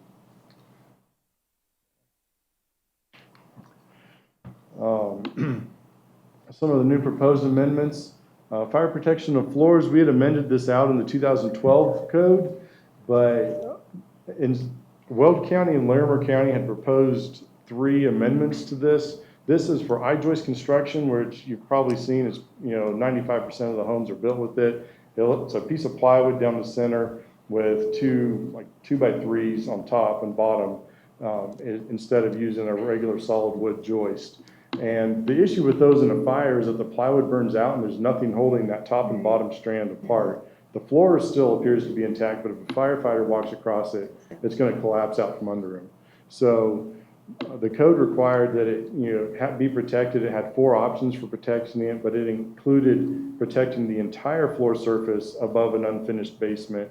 And so we've added 3 amendments. They were drafted by Weld County and Larimer County that would involve enclosing a mechanical room around the furnace and water heater, which is usually the source of a fire in a basement because you've got natural gas at that location, and sheetrocking both sides of the wall, putting a self-closing door, and then there's 3 options to fire protect the ceiling of that room only without having to spread it across the entire basement. So it still provides a level of fire safety and addressing the area of concern of fire starting in an unfinished basement without extending that to having to close in the entire ceiling, which makes it more difficult if they were to try finish off the basement layer. They'd have to rip it out to run plumbing and wiring everything else. Again, the carbon monoxide detection was amended for the residential, and exterior decks was expanded from about half a page to 8 pages.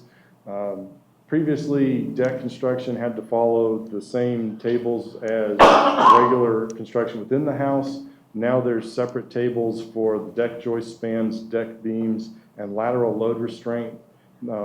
Nationwide, there's been a lot of deck collapses, where typically a deck will be cantilevered out. You'll have your beam, the joist extends out. During a party, or people like to stand on that outside rail for pictures, that puts all the weight on the outside end. Same as if you sat on one end of a teeter-totter, that other end is going to lift up and pull away.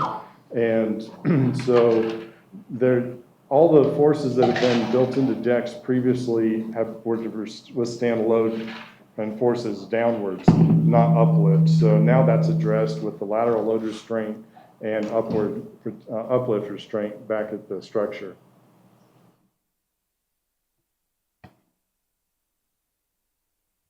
There's some, as Randy had mentioned, there's a lot of sections in the code that have been added to address new technologies. Solar is a big one that we've seen throughout the area, so now that's addressed not only in the electrical provisions of the code, but also structurally. When you add, it's not so much the weight of the solar panels on a roof as they're offset off the roof about 4 inches. With high winds, that creates a lot of wind uplift underneath those panels. And so if they're not secured properly to the structure, it can actually rip portions of the roof away or rip them out of the roof. So there's now structural provisions for the attachment to secure those panels. Habitable attics is a section that's been in the code for several editions now, but that was expanded to where now it would be considered an additional floor above grade if it's more than 50% of the space of the floor below. Where this really comes into play is if you have more than 3 stories above grade, you're now bumped from the residential code into the commercial code. And if you have a basement that more than 50% of the wall area of that basement level is above grade level, that would be considered a floor above grade. So then if you had a first floor, second floor, and then a habitable attic of more than 50%, even if it's within the roof structure, that would be a 4th floor above grade, and they would have to comply with commercial codes for the residents, not the residential code. Battery storage systems, these are usually tied to either the solar system or vehicle car chargers, but some of these systems are huge battery packs, for the whole tower, and it creates a lot of fire hazard as well as, some explosion hazards. They're not allowed to be inside the home itself, but it would have to be in the garage or inside a separate enclosure, not inside the living space of the home. Unvented crawl spaces allowed to have a dehumidifier system now instead of one of the other means of separating it from the house. We don't see a whole lot of those, but a few. Again, exterior decks, lateral load was addressed, and dryer exhaust duct is now required to be in a 6-inch framed wall, not a 4-inch framed wall. That's because it's a 4-inch round duct, and a 2x4 is only 3.5 inches. So they were being squashed into the wall. That was creating corners that were catching lint within the duct and creating fire hazard because the hot air blowing from the dryer past lint turns it into dry tinder, it catches fire, and then you have a fire within your wall. And in construction, everything's nominal. What's that? Everything's nominal. It's not like actual. So Correct. Like, yeah. 100 years ago, a 2x4 was actually 4 inches, but now yes, it's... and now it's like almost there. Yeah, it's 1.5 inches by 3.5, if Yeah. that, sometimes less. Here's another significant change, especially for some larger custom homes. Previously, residential code did not allow commercial grade cooking appliances in a residence. But now as long as it's designed by a licensed engineer, you can put a 6-foot Viking range in a house. And you have to, so if you like the whole, electric griddle or gas smooth griddle and 8-burner cooktop and all of that, you can, the French one, the Le Crenu. yeah, one, you can put a full commercial kitchen in your house, but you would have to, have the exhaust, the makeup air, all of that sized and designed for it by an engineer, so it doesn't create hazard within the house. you can create a lot of hot grease on a 6-foot range. A few appendices to the International Residential Code for consideration is Appendix F. All the appendices in the codes are only effective if they're adopted by reference at the time of the code adoption. Otherwise, they're not enforceable. So radon is a big issue all across the Front Range. And so it's also an area that most people are becoming more aware of. The regulations in Appendix F require that a passive system be installed, which basically means you would have to take a pipe and run a perforated pipe with a T underneath the slab and then pipe it up through the roof. If they did testing and wanted to have an active system with a fan to draw the radon gas out, then you would have to have a receptacle for electric power for that fan provided, but the fan would not have to be installed at the time of construction. That would be up to the homeowner or property owner to install it at a later date if they wanted to. It'd be an option, but not a requirement. Code is a minimum standard, so again, the minimum would not require that fan. Patio covers are installed. This is for high wind regions, which we fall under, and so patio covers in order to be able to meet that so they're not blown away. And then the other Appendix M, this has been a big discussion item throughout the region of home daycare. Currently, the building code says that you can have up to 5 in-care in a home for a home daycare without having additional safety regulations like sprinklering the house. But the Appendix M with the amendments that we've written in would allow that to be increased up to 8 in care with a total of 9 occupant load on the house. So you could have the caregiver and then up to 8 in care. But if there were other occupants, like say it was a mother that had 2 small children of her own, then she could have up to 6 because that would bring the total occupant load in the house to 9. And the fire districts have been supportive of this because it does we added a second egress required, especially if it's in the basement. One could be out through the main level, but they would have to have a second one through a window well from the area where the care is provided. And there's some other safety regulations that we've added as well to be able to offset that increase in numbers. And this is something that the home daycare industry had been asking for because they're allowed to have, by a state license, if they're an experienced provider, up to 12 in care with a single caregiver. And having a restriction of only 5 in the building code was less than half of what the state would allow with an experienced provider. So by adding some additional safety features, we were able to increase that number to kind of hit that middle mark. I'm excited for that, just because we have such a shortage in home care, daycare. Mm-hmm. And so that, I mean, where I work, that's one of the departments we work with, and we're always trying to find people. But again, there's so many restrictions, and so this will help substantially. Yeah, because this again is for a residential use. It's in a residentially zoned area. It's still classified as a residence, but you're allowed to operate a business out of your home. And if you were to reclassify or rezone your house or change the use, I know there's one week process where they changed it to an education use for their basement, and they had to meet some additional safety provisions with that, but they were able to get an increase in the number of children that they were providing care for by doing that. But if you wanted to keep it in a residential without changing the use of the structure and not go through that process, then this still allows more flexibility.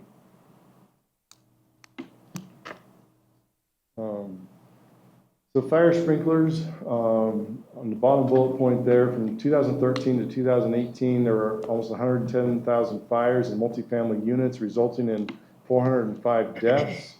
Whenever you have a common shared wall, it's like having, we talked about fire separations from lot lines. Well, you have essentially like a lot line on each wall between the units. And so if there's a fire that breaks out in one, then it can easily spread. Even with the rated construction, it can spread to the next unit if it's not suppressed. Fire sprinklers are not intended to extinguish fires. They're intended to suppress and contain them long enough for the occupants to get out, for the fire department to respond, and to contain the fire, keep it from spreading to adjacent units. So, they also don't operate like in the movies. Every movie you watch, when one sprinkler head goes off, the entire building gets deluged. That's what's called a deluge system, and those are only installed in warehouses typically, where fires can spread rapidly, but they would not be installed in a residence. There's actually an element in each sprinkler head that has to melt from the heat in order to activate that head. So people saying, well, my whole house is going to get flooded. No, if a fire starts in the kitchen, that sprinkler head in the kitchen will activate, but the whole house is not going to activate unless the fire spreads to that part of the house. Some of the questions that have been raised is what is the increased cost to put sprinklers in? And we've talked to a number of contractors that do sprinkler installs. It adds on average $4,000 to $6,000 per unit to the install cost. And that's assuming that there's enough water pressure and they don't have to put some kind of booster pump or something additionally in on top of that, because that can greatly increase the cost if you have to add additional systems. But on average, and again, that price fluctuation is based on how many units they're doing. If you're doing 50 units at a time, the cost is going to be lower than if you're only doing 3 or 4 units. It'll be higher per unit. And again, we're recommending to remove the fire sprinkler requirement from 1 and 2 family dwellings, but leave it in the code as it's written for townhomes. Because again, having that shared wall and shared space. There weren't really any significant changes in the mechanical, fuel gas, and plumbing codes. The state didn't adopt any significant amendments on the plumbing code. There was a change in the boiler design temperature, but that's a minimal impact. Here's the energy code comparison table, and I apologize, it's kind of small, might be difficult to read. You might be able to read it better in the packet. This shows the 2006, 2009, 2012, 2015, and 2018 energy code requirements. And then across the top, the increase. So currently we're on the 2009, we're recommending moving to the 2012. And again, the state requires with this code adoption that either the 2012, 2015, or 2018 energy code be adopted. So fenestration is windows or any kind of clear glazed areas, and they're rated by a U factor, which is the opposite of R value. So the lower the U factor number, the greater the energy rating. The higher the R value of an insulated or a built wall, the greater the rating on that. So from 2009 to 2012, we're looking at an increase in the rating from 0.35 to 0.32, with the potential to go into 2018, that would drop to a 0.30. Most window manufacturers are building a 0.29 or 0.28 or better window, just because of the emphasis on energy efficiency. You can't really even find a 0.30 or a 0.32 window, so even that change would be insignificant. The skylight factor also has a slight increase from 0.60 to 0.55, and that remains the same across the 3 most recent codes. Ceiling R value for insulation increases from 2009 to 2012 from 38 to 49, and then remains the same. So that's about a 30% increase on that. Wood framed R walls go from an R20 requirement currently to an R20 or a 13+5. What that number represents is 13 would be between the studs and an R5 would be continuous across the face of the wall. What that does is it allows builders to keep a 2x4 construction on their exterior walls instead of having to use 2x6 construction, which is more expensive, takes more space, cuts into that building area. But it gives them the option to be able to keep that thinner wall and have insulation across the face of the wall. It's more effective to have that continuous insulation. That's why it only totals up to an R18, because you're not getting that solid wood that's going to conduct that heat and energy from your face of your wall to the other face. Having that continuous insulation breaks that conductive pathway through there. Is that for like any wall? What's that? Is that for any wall within the home? Because I mean, usually like if you have like the wall between bedrooms, And you This want it isn't- to be higher just This because is the of some- exterior of the home, so So that's the what we call the exterior's- building okay. thermal envelope. Okay. So that's where your heat loss would be at the exterior envelope of the home. Oh, that's So different. you have, Yeah. your ceilings, your walls, basement walls are also required to be insulated. That would be a third from the bottom. That's going from either a 13 continuous or 17 between the stud framing, up to a 15 continuous or 19 between the stud framing. But there is an amendment we added that would allow, if someone's recently built a home and had that 13 continuous, they would not have to increase that just to finish the basement. Would allow that to remain with the existing insulation. Floor R values haven't changed. The mass wall value hasn't changed. Mass wall is like a concrete or block wall. It would be considered a mass wall where you wouldn't be able to insulate it, but it's rated on insulation value for heat conduction. Slab R value has not changed, and those first two was either 10 or 13, but the program changed it to the 13th of October instead of 10/13. So it went from 10 and 13 to 15 and 19 and then stays the same. There's also an asterisk next to the 15 and 18 codes. And if you look on the right side of the slide, those include 3 testing requirements. Commissioning of appliances is required for commercial structures only under those 2 codes. Blower door tests would be required for residential and commercial structures, and duct tightness test would be done on any ductwork that is outside that building envelope, where if you had that duct that was leaking with your conditioned air, then it would be leaking to the atmosphere because it's not inside the conditioned space of the home. So again, most of the houses that we're seeing are like a single level ranch on a basement. So the ductwork would be in the basement from the furnace between the first and second floor. So that would not require a test on most homes. That's the significant change really between the 12 and the 18. We are recommending going with the 2012 at this point. But usually we skip 1 code cycle, which would be the next, in 3 years. So in 6 years, it would be, at the next code adoption, we would have to increase to at least the 2018 or later energy requirements, and those tests would be in effect at that time. There are 3 jurisdictions 4 in northern Colorado that have adopted the 18 energy, and that's Windsor approved it at the first reading. It's just waiting for second reading approval. Severance, Wellington, and Fort Collins have already adopted them as well. The other jurisdictions have all adopted the 2012. So it's kind of 50-50. Some amendments to the energy code. Under the 2012, the commissioning sections are in there, but we recommend deleting those to not requiring the testing, and also make an amendment to the residential energy code allowing for visual inspection, which is included in the 2009 edition, so carrying that over and not requiring the blower door and duct blast testing in the 2012 energy.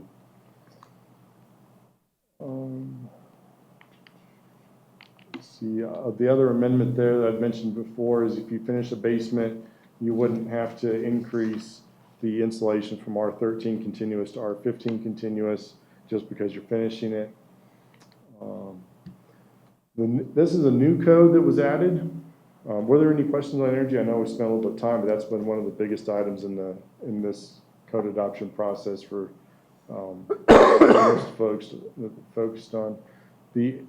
The residential and commercial codes previously addressed swimming pools separately in each one. Now all those provisions have been removed from the building code and put into a separate code. So anything related to swimming pools, whether it's a public pool or a private pool, is addressed in this code. There's a couple significant changes that have been added, and one is that instead of having a barrier around the pool area, you can use an automatic closing pool cover that is rated to be able to withstand, I believe it's 500 pounds, so that if a child runs out onto that pool cover, an adult can go out there, get them, and come back safely without falling through into the pool.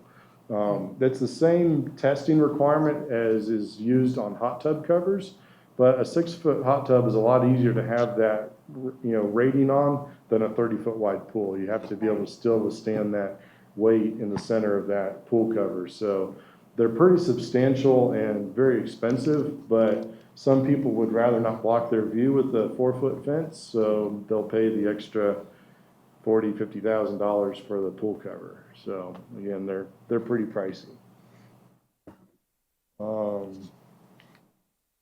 Some other notable changes here for the pools. Sorry for the feedback.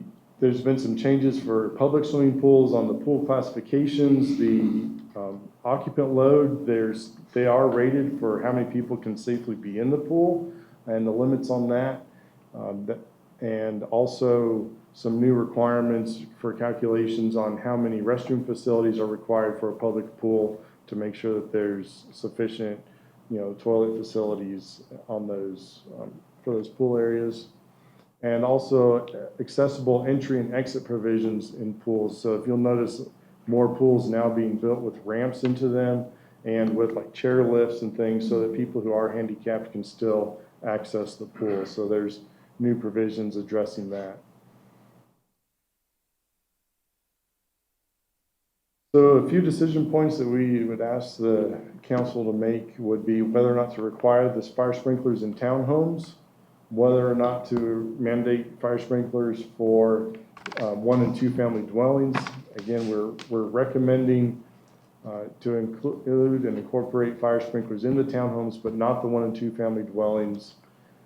We're recommending the adoption of 2012 Energy Code.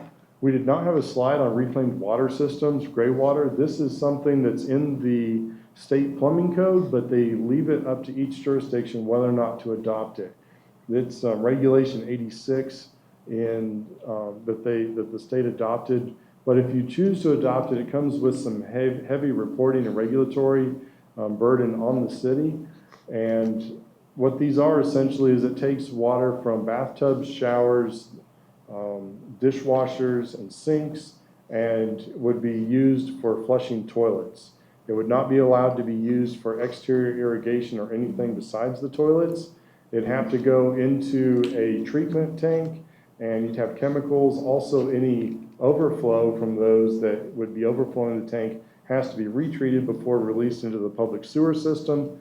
All of that treatment has to be tested monthly. Reports have to be reported to the city, and logs have to be maintained by the city and reported to the state. And the regulatory burden is on the city, not on the homeowner, to make sure that that reporting and testing is performed. The state basically would come to the city and say, "Where's the report?" And the burden would be on the city to collect that from the homeowner on a monthly basis. Because of that, regulatory burden, we're not recommending adoption of this at this time. Also, the code language on this, because it's new technology and new code, it needs some work from a regulatory standpoint in order to be enforceable. So I anticipate that the next time we do a code adoption that they'll clean this up a lot and found a way to make it work without the regulatory burden, and that it would maybe have more usability than just flushing toilets as well, to where it would have more of a water savings. So there's a lot of focus in this area in the code development community. So I think that next time around we'll be able to do something with this. And then the 3 alternatives for fire protection of floors, whether or not to adopt those or require the entire floor to be protected rather than just the mechanical room area. So those were the 5 points that we'd asked for guidance on, as far as, and then we can write those into, based on the board's direction, into the draft ordinance for the second reading to reflect the board decisions. So does this original ordinance that you have tonight, does that exclude the reclaimed water systems? Yes. Okay. And it reflects everything that's on there then? Yes, we have the alternatives are written into the draft ordinance. The reclaimed water systems are deleted.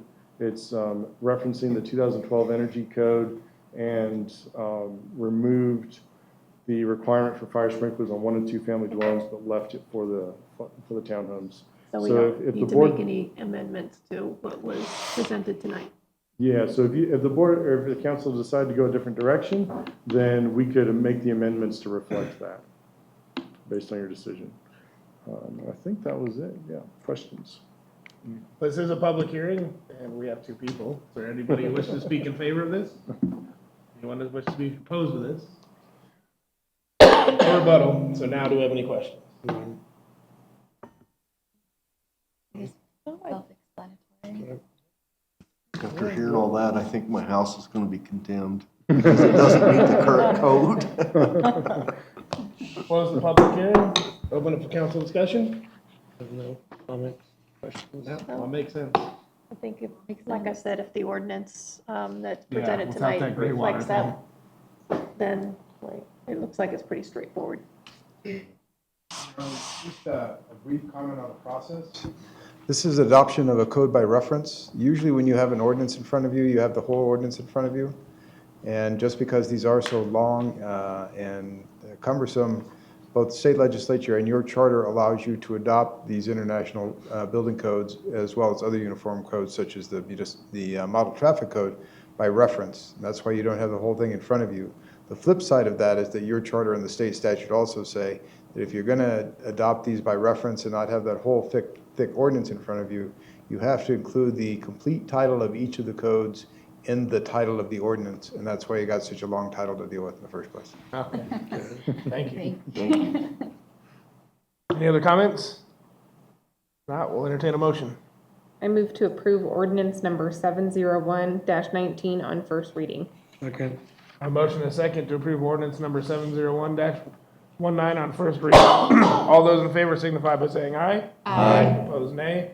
Motion passes. Thank you very much. Thank you. Thank you so much. Thank you. Next item, item E, public hearing, consideration of ordinance number 698-19, and ordinance amending the Evans Municipal Code to update certain aspects of the code regarding Title 18, the Land Development Code, first reading. I will open the public hearing and hear from you. Thank you, Mayor. Our Assistant City Manager, Randy Reedy, and our Interim Planning Manager. Have a good night, guys. Thank you. Good night, thank you. Have been meeting with developers and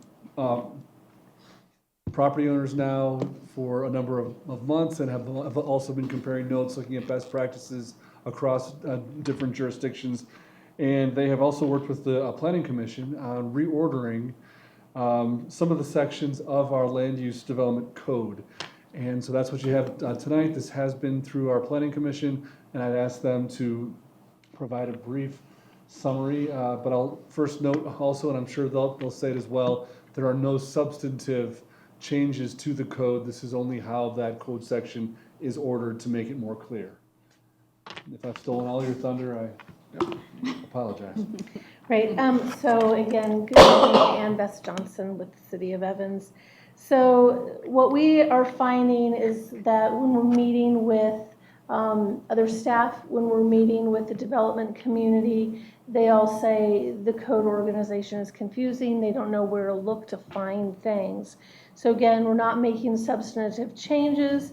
We're just proposing a reorganization to have a more natural flow. At the May 28th Planning Commission hearing, they did recommend approval of the reorganization. At that time, we also had presented some site plan language clarification. They felt uncomfortable with that, so we're even though that's in your ordinance tonight, we're actually removing that. So publication was made in the Greeley Tribune. Planning Commission hearing was held. The June 4th City Council hearing was continued until tonight, and the second reading will be on the 16th. Wanted to make sure there was nobody in the audience, so I can go a little bit quickly. The reorganization, so the proposed order of the Land Development Code is listed below. Items in red highlight the changes that we're proposing, so it's easy for you all to see. In chapter 18.04, we're just, right now it just says zoning. we're wanting to change its title to be the establishment of zoning districts. We're not wanting to create new zone districts, but we're really wanting to clarify what the intent of that chapter is. We're also moving the Highway 85 Overlay District Standards to Chapter 18.08, which will be in line with where all the other development standards are located. Just clarifying here, we're getting rid of the word district because it's duplicative. We're just going to have this table and the statement that indicates that zoning is organized by districts. On the next page, accessory and temporary structures, temporary uses, and non-conforming uses really don't belong in zoning. They're not a zone district. They're a use that occurs within a zone district. So we're saying let's lasso them, let's put them together in this chapter so that they're easy to find. And then next, we're just reorganizing and reordering the natural process. Annexation really is the first step. Then you have zoning amendments, all of these other items. We're just saying go ahead, suggesting go ahead and reorganize them. You will notice that oil and gas, we're suggesting that be removed from the environmental chapter in the municipal code because it really is a land use management issue, and we're saying let's take it, asking you to approve taking it from environment and moving it into the land use chapter. And then the following items are just renumbering. So again, no substantial changes are being made at this time. What the intent is now that we can get it organized so that it's clear and easy for developers to follow. We are keeping notes and tabs when there are things that are confusing, that we're making note of that, and then we'll bring them to you in bits and portions that are easily to be digested with the Planning Commission and then with you all to start making some changes to clarify the intent of some of these other chapters and sections. Okay, thank you. Thank you. The public hearing, there is no one in the audience to ask to speak on behalf, in favor, or against. There will be no rebuttal. Questions of staff? It's pretty straightforward. I'm all in favor of organizing things and getting them more understandable for the general public. I'll close the public hearing. Comments? As I said before, it's pretty straightforward. I mean, it's easy. No other comments? I'd entertain a motion. I move to approve ordinance number 698-19 as proposed. Second. I have a motion and a second to approve ordinance number 698-19. All those in favor signify by saying aye. Aye. Opposed, nay. Motion passes. Thank you. Thank you. Item F, consideration of change order agreement for the 2019 asphalt reconstruction project. Thank you, Mayor. At your last meeting, council approved a change order for 35th Avenue where we had some explanation and discussion of the need, or really our choice, to reinforce the subgrade on that project and to have a better surface in the end. This requested change order reflects a similar need on a couple of our other asphalt reconstruction projects. Again, where we've found that the subgrade is not suitable for a high quality surface in the end. So what we wanted to keep these projects moving, since these in this item are actually in neighborhoods. So we do think it's appropriate to make the choice to have the higher quality product in the end. So with that non-engineering explanation of what these change orders are, I would ask Randy and Mark to elaborate as you might see fit, while keeping it within the summary of the item.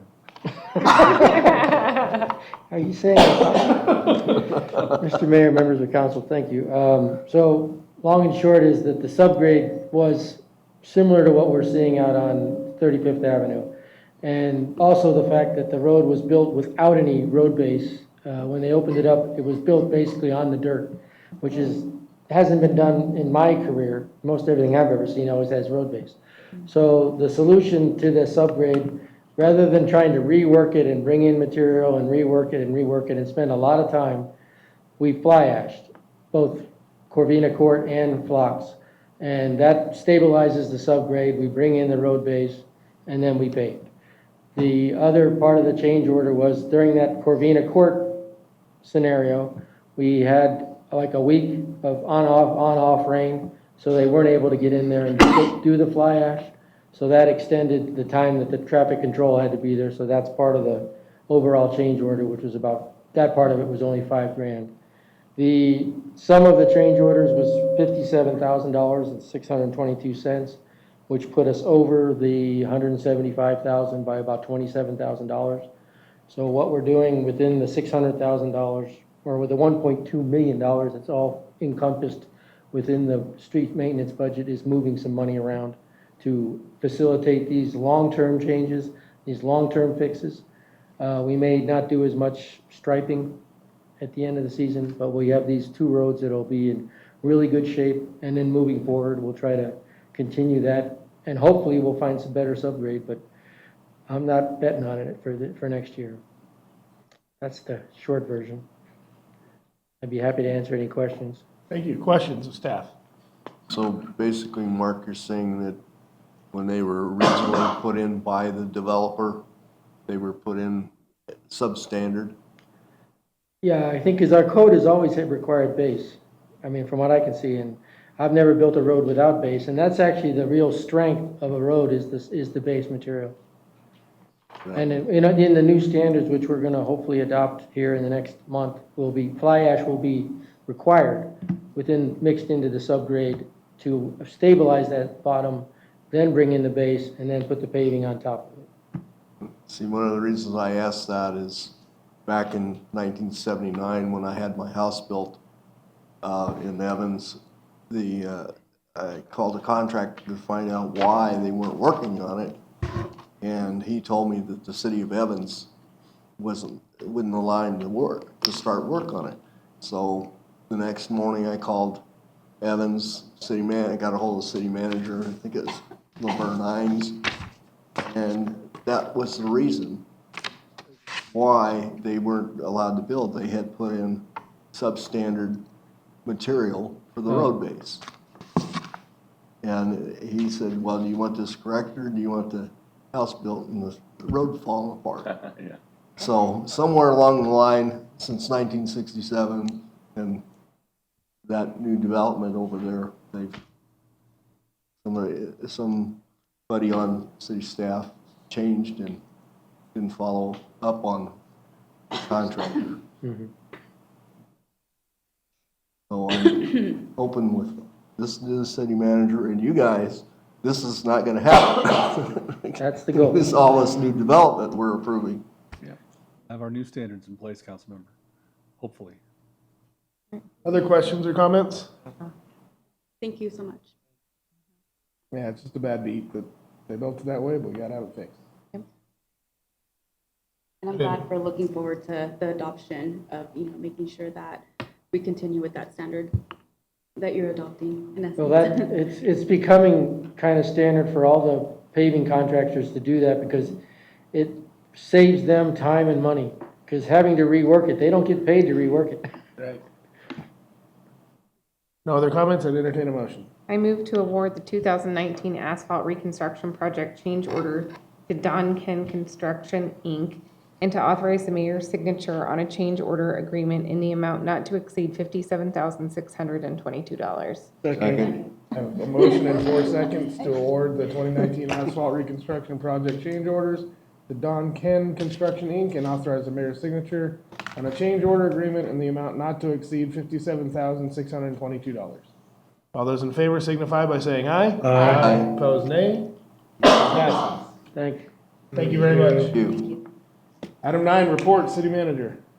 Thank you, Mr. Mayor. Just one item I want to mention, proud to let you know that the city has been awarded the GFOA, the Government Finance Officers Association's Distinguished Budget Presentation Award for its 2019 budget. The GFOA is a finance officer membership organization of cities across the country, and this is a distinguished award that requires submission of your budget for review by third-party folks who don't know you, and they compare your budget against kind of best practice standards for presentation of information and message. So Jackie heard last week that we were awarded that for the first time, and it really does speak well for the way that the council considers the budget and formats structure the way that you do, and also, of course, a credit to our staff for the work that they do. So I wanted to mention that. That's awesome. Can we highlight that? Because since it's Yes. our first time, and we're proud of all your work. Yes, we will be formatting some publicity on that. I just wanted to let the council know first. Thank you.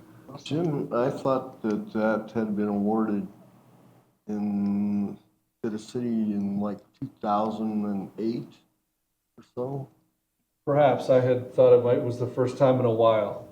Well, but it could be. It could have been. Check that. That's a lot of hard work, so thank you. Yeah, it is. That's all I have, Mayor. City Attorney. Yeah, just briefly, we're still working with staff on several land use developments. We have nearly completed a form development agreement that will bring some uniformity to developments throughout the city and will also hopefully ease council's burden in having to review development agreements as they're brought forward to you. As you know, we've been working with Insurance Council, and Eastwood Village is hopefully behind us now. Unfortunately, your assistant city attorney tendered his letter of resignation today to pursue opportunities in the Denver area. So and I think a copy's been provided to the mayor. Yes. We will work with city staff and probably at the next council meeting provide you with a proposal on how we address and make sure that we protect the city's legal needs during the transition period and then after that. So that's all I've got. Thank you. Is there any update on the Advantage Bank?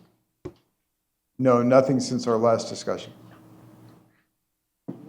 Scott, will Dan be back ever? I mean, will we get to say goodbye to him, or will he be around? Yeah, his notice says that he'll be here through the 19th, and there were some rumblings that they might want to have him stay a little bit longer to get the transition done, so he'll We be just want to around. make sure we get to see him. Yes, I'm like, what? Great, thank you.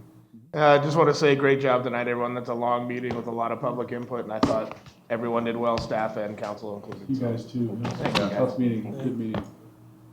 Thank you, Mayor. Meeting adjourned until 1980. There better be alcohol back there.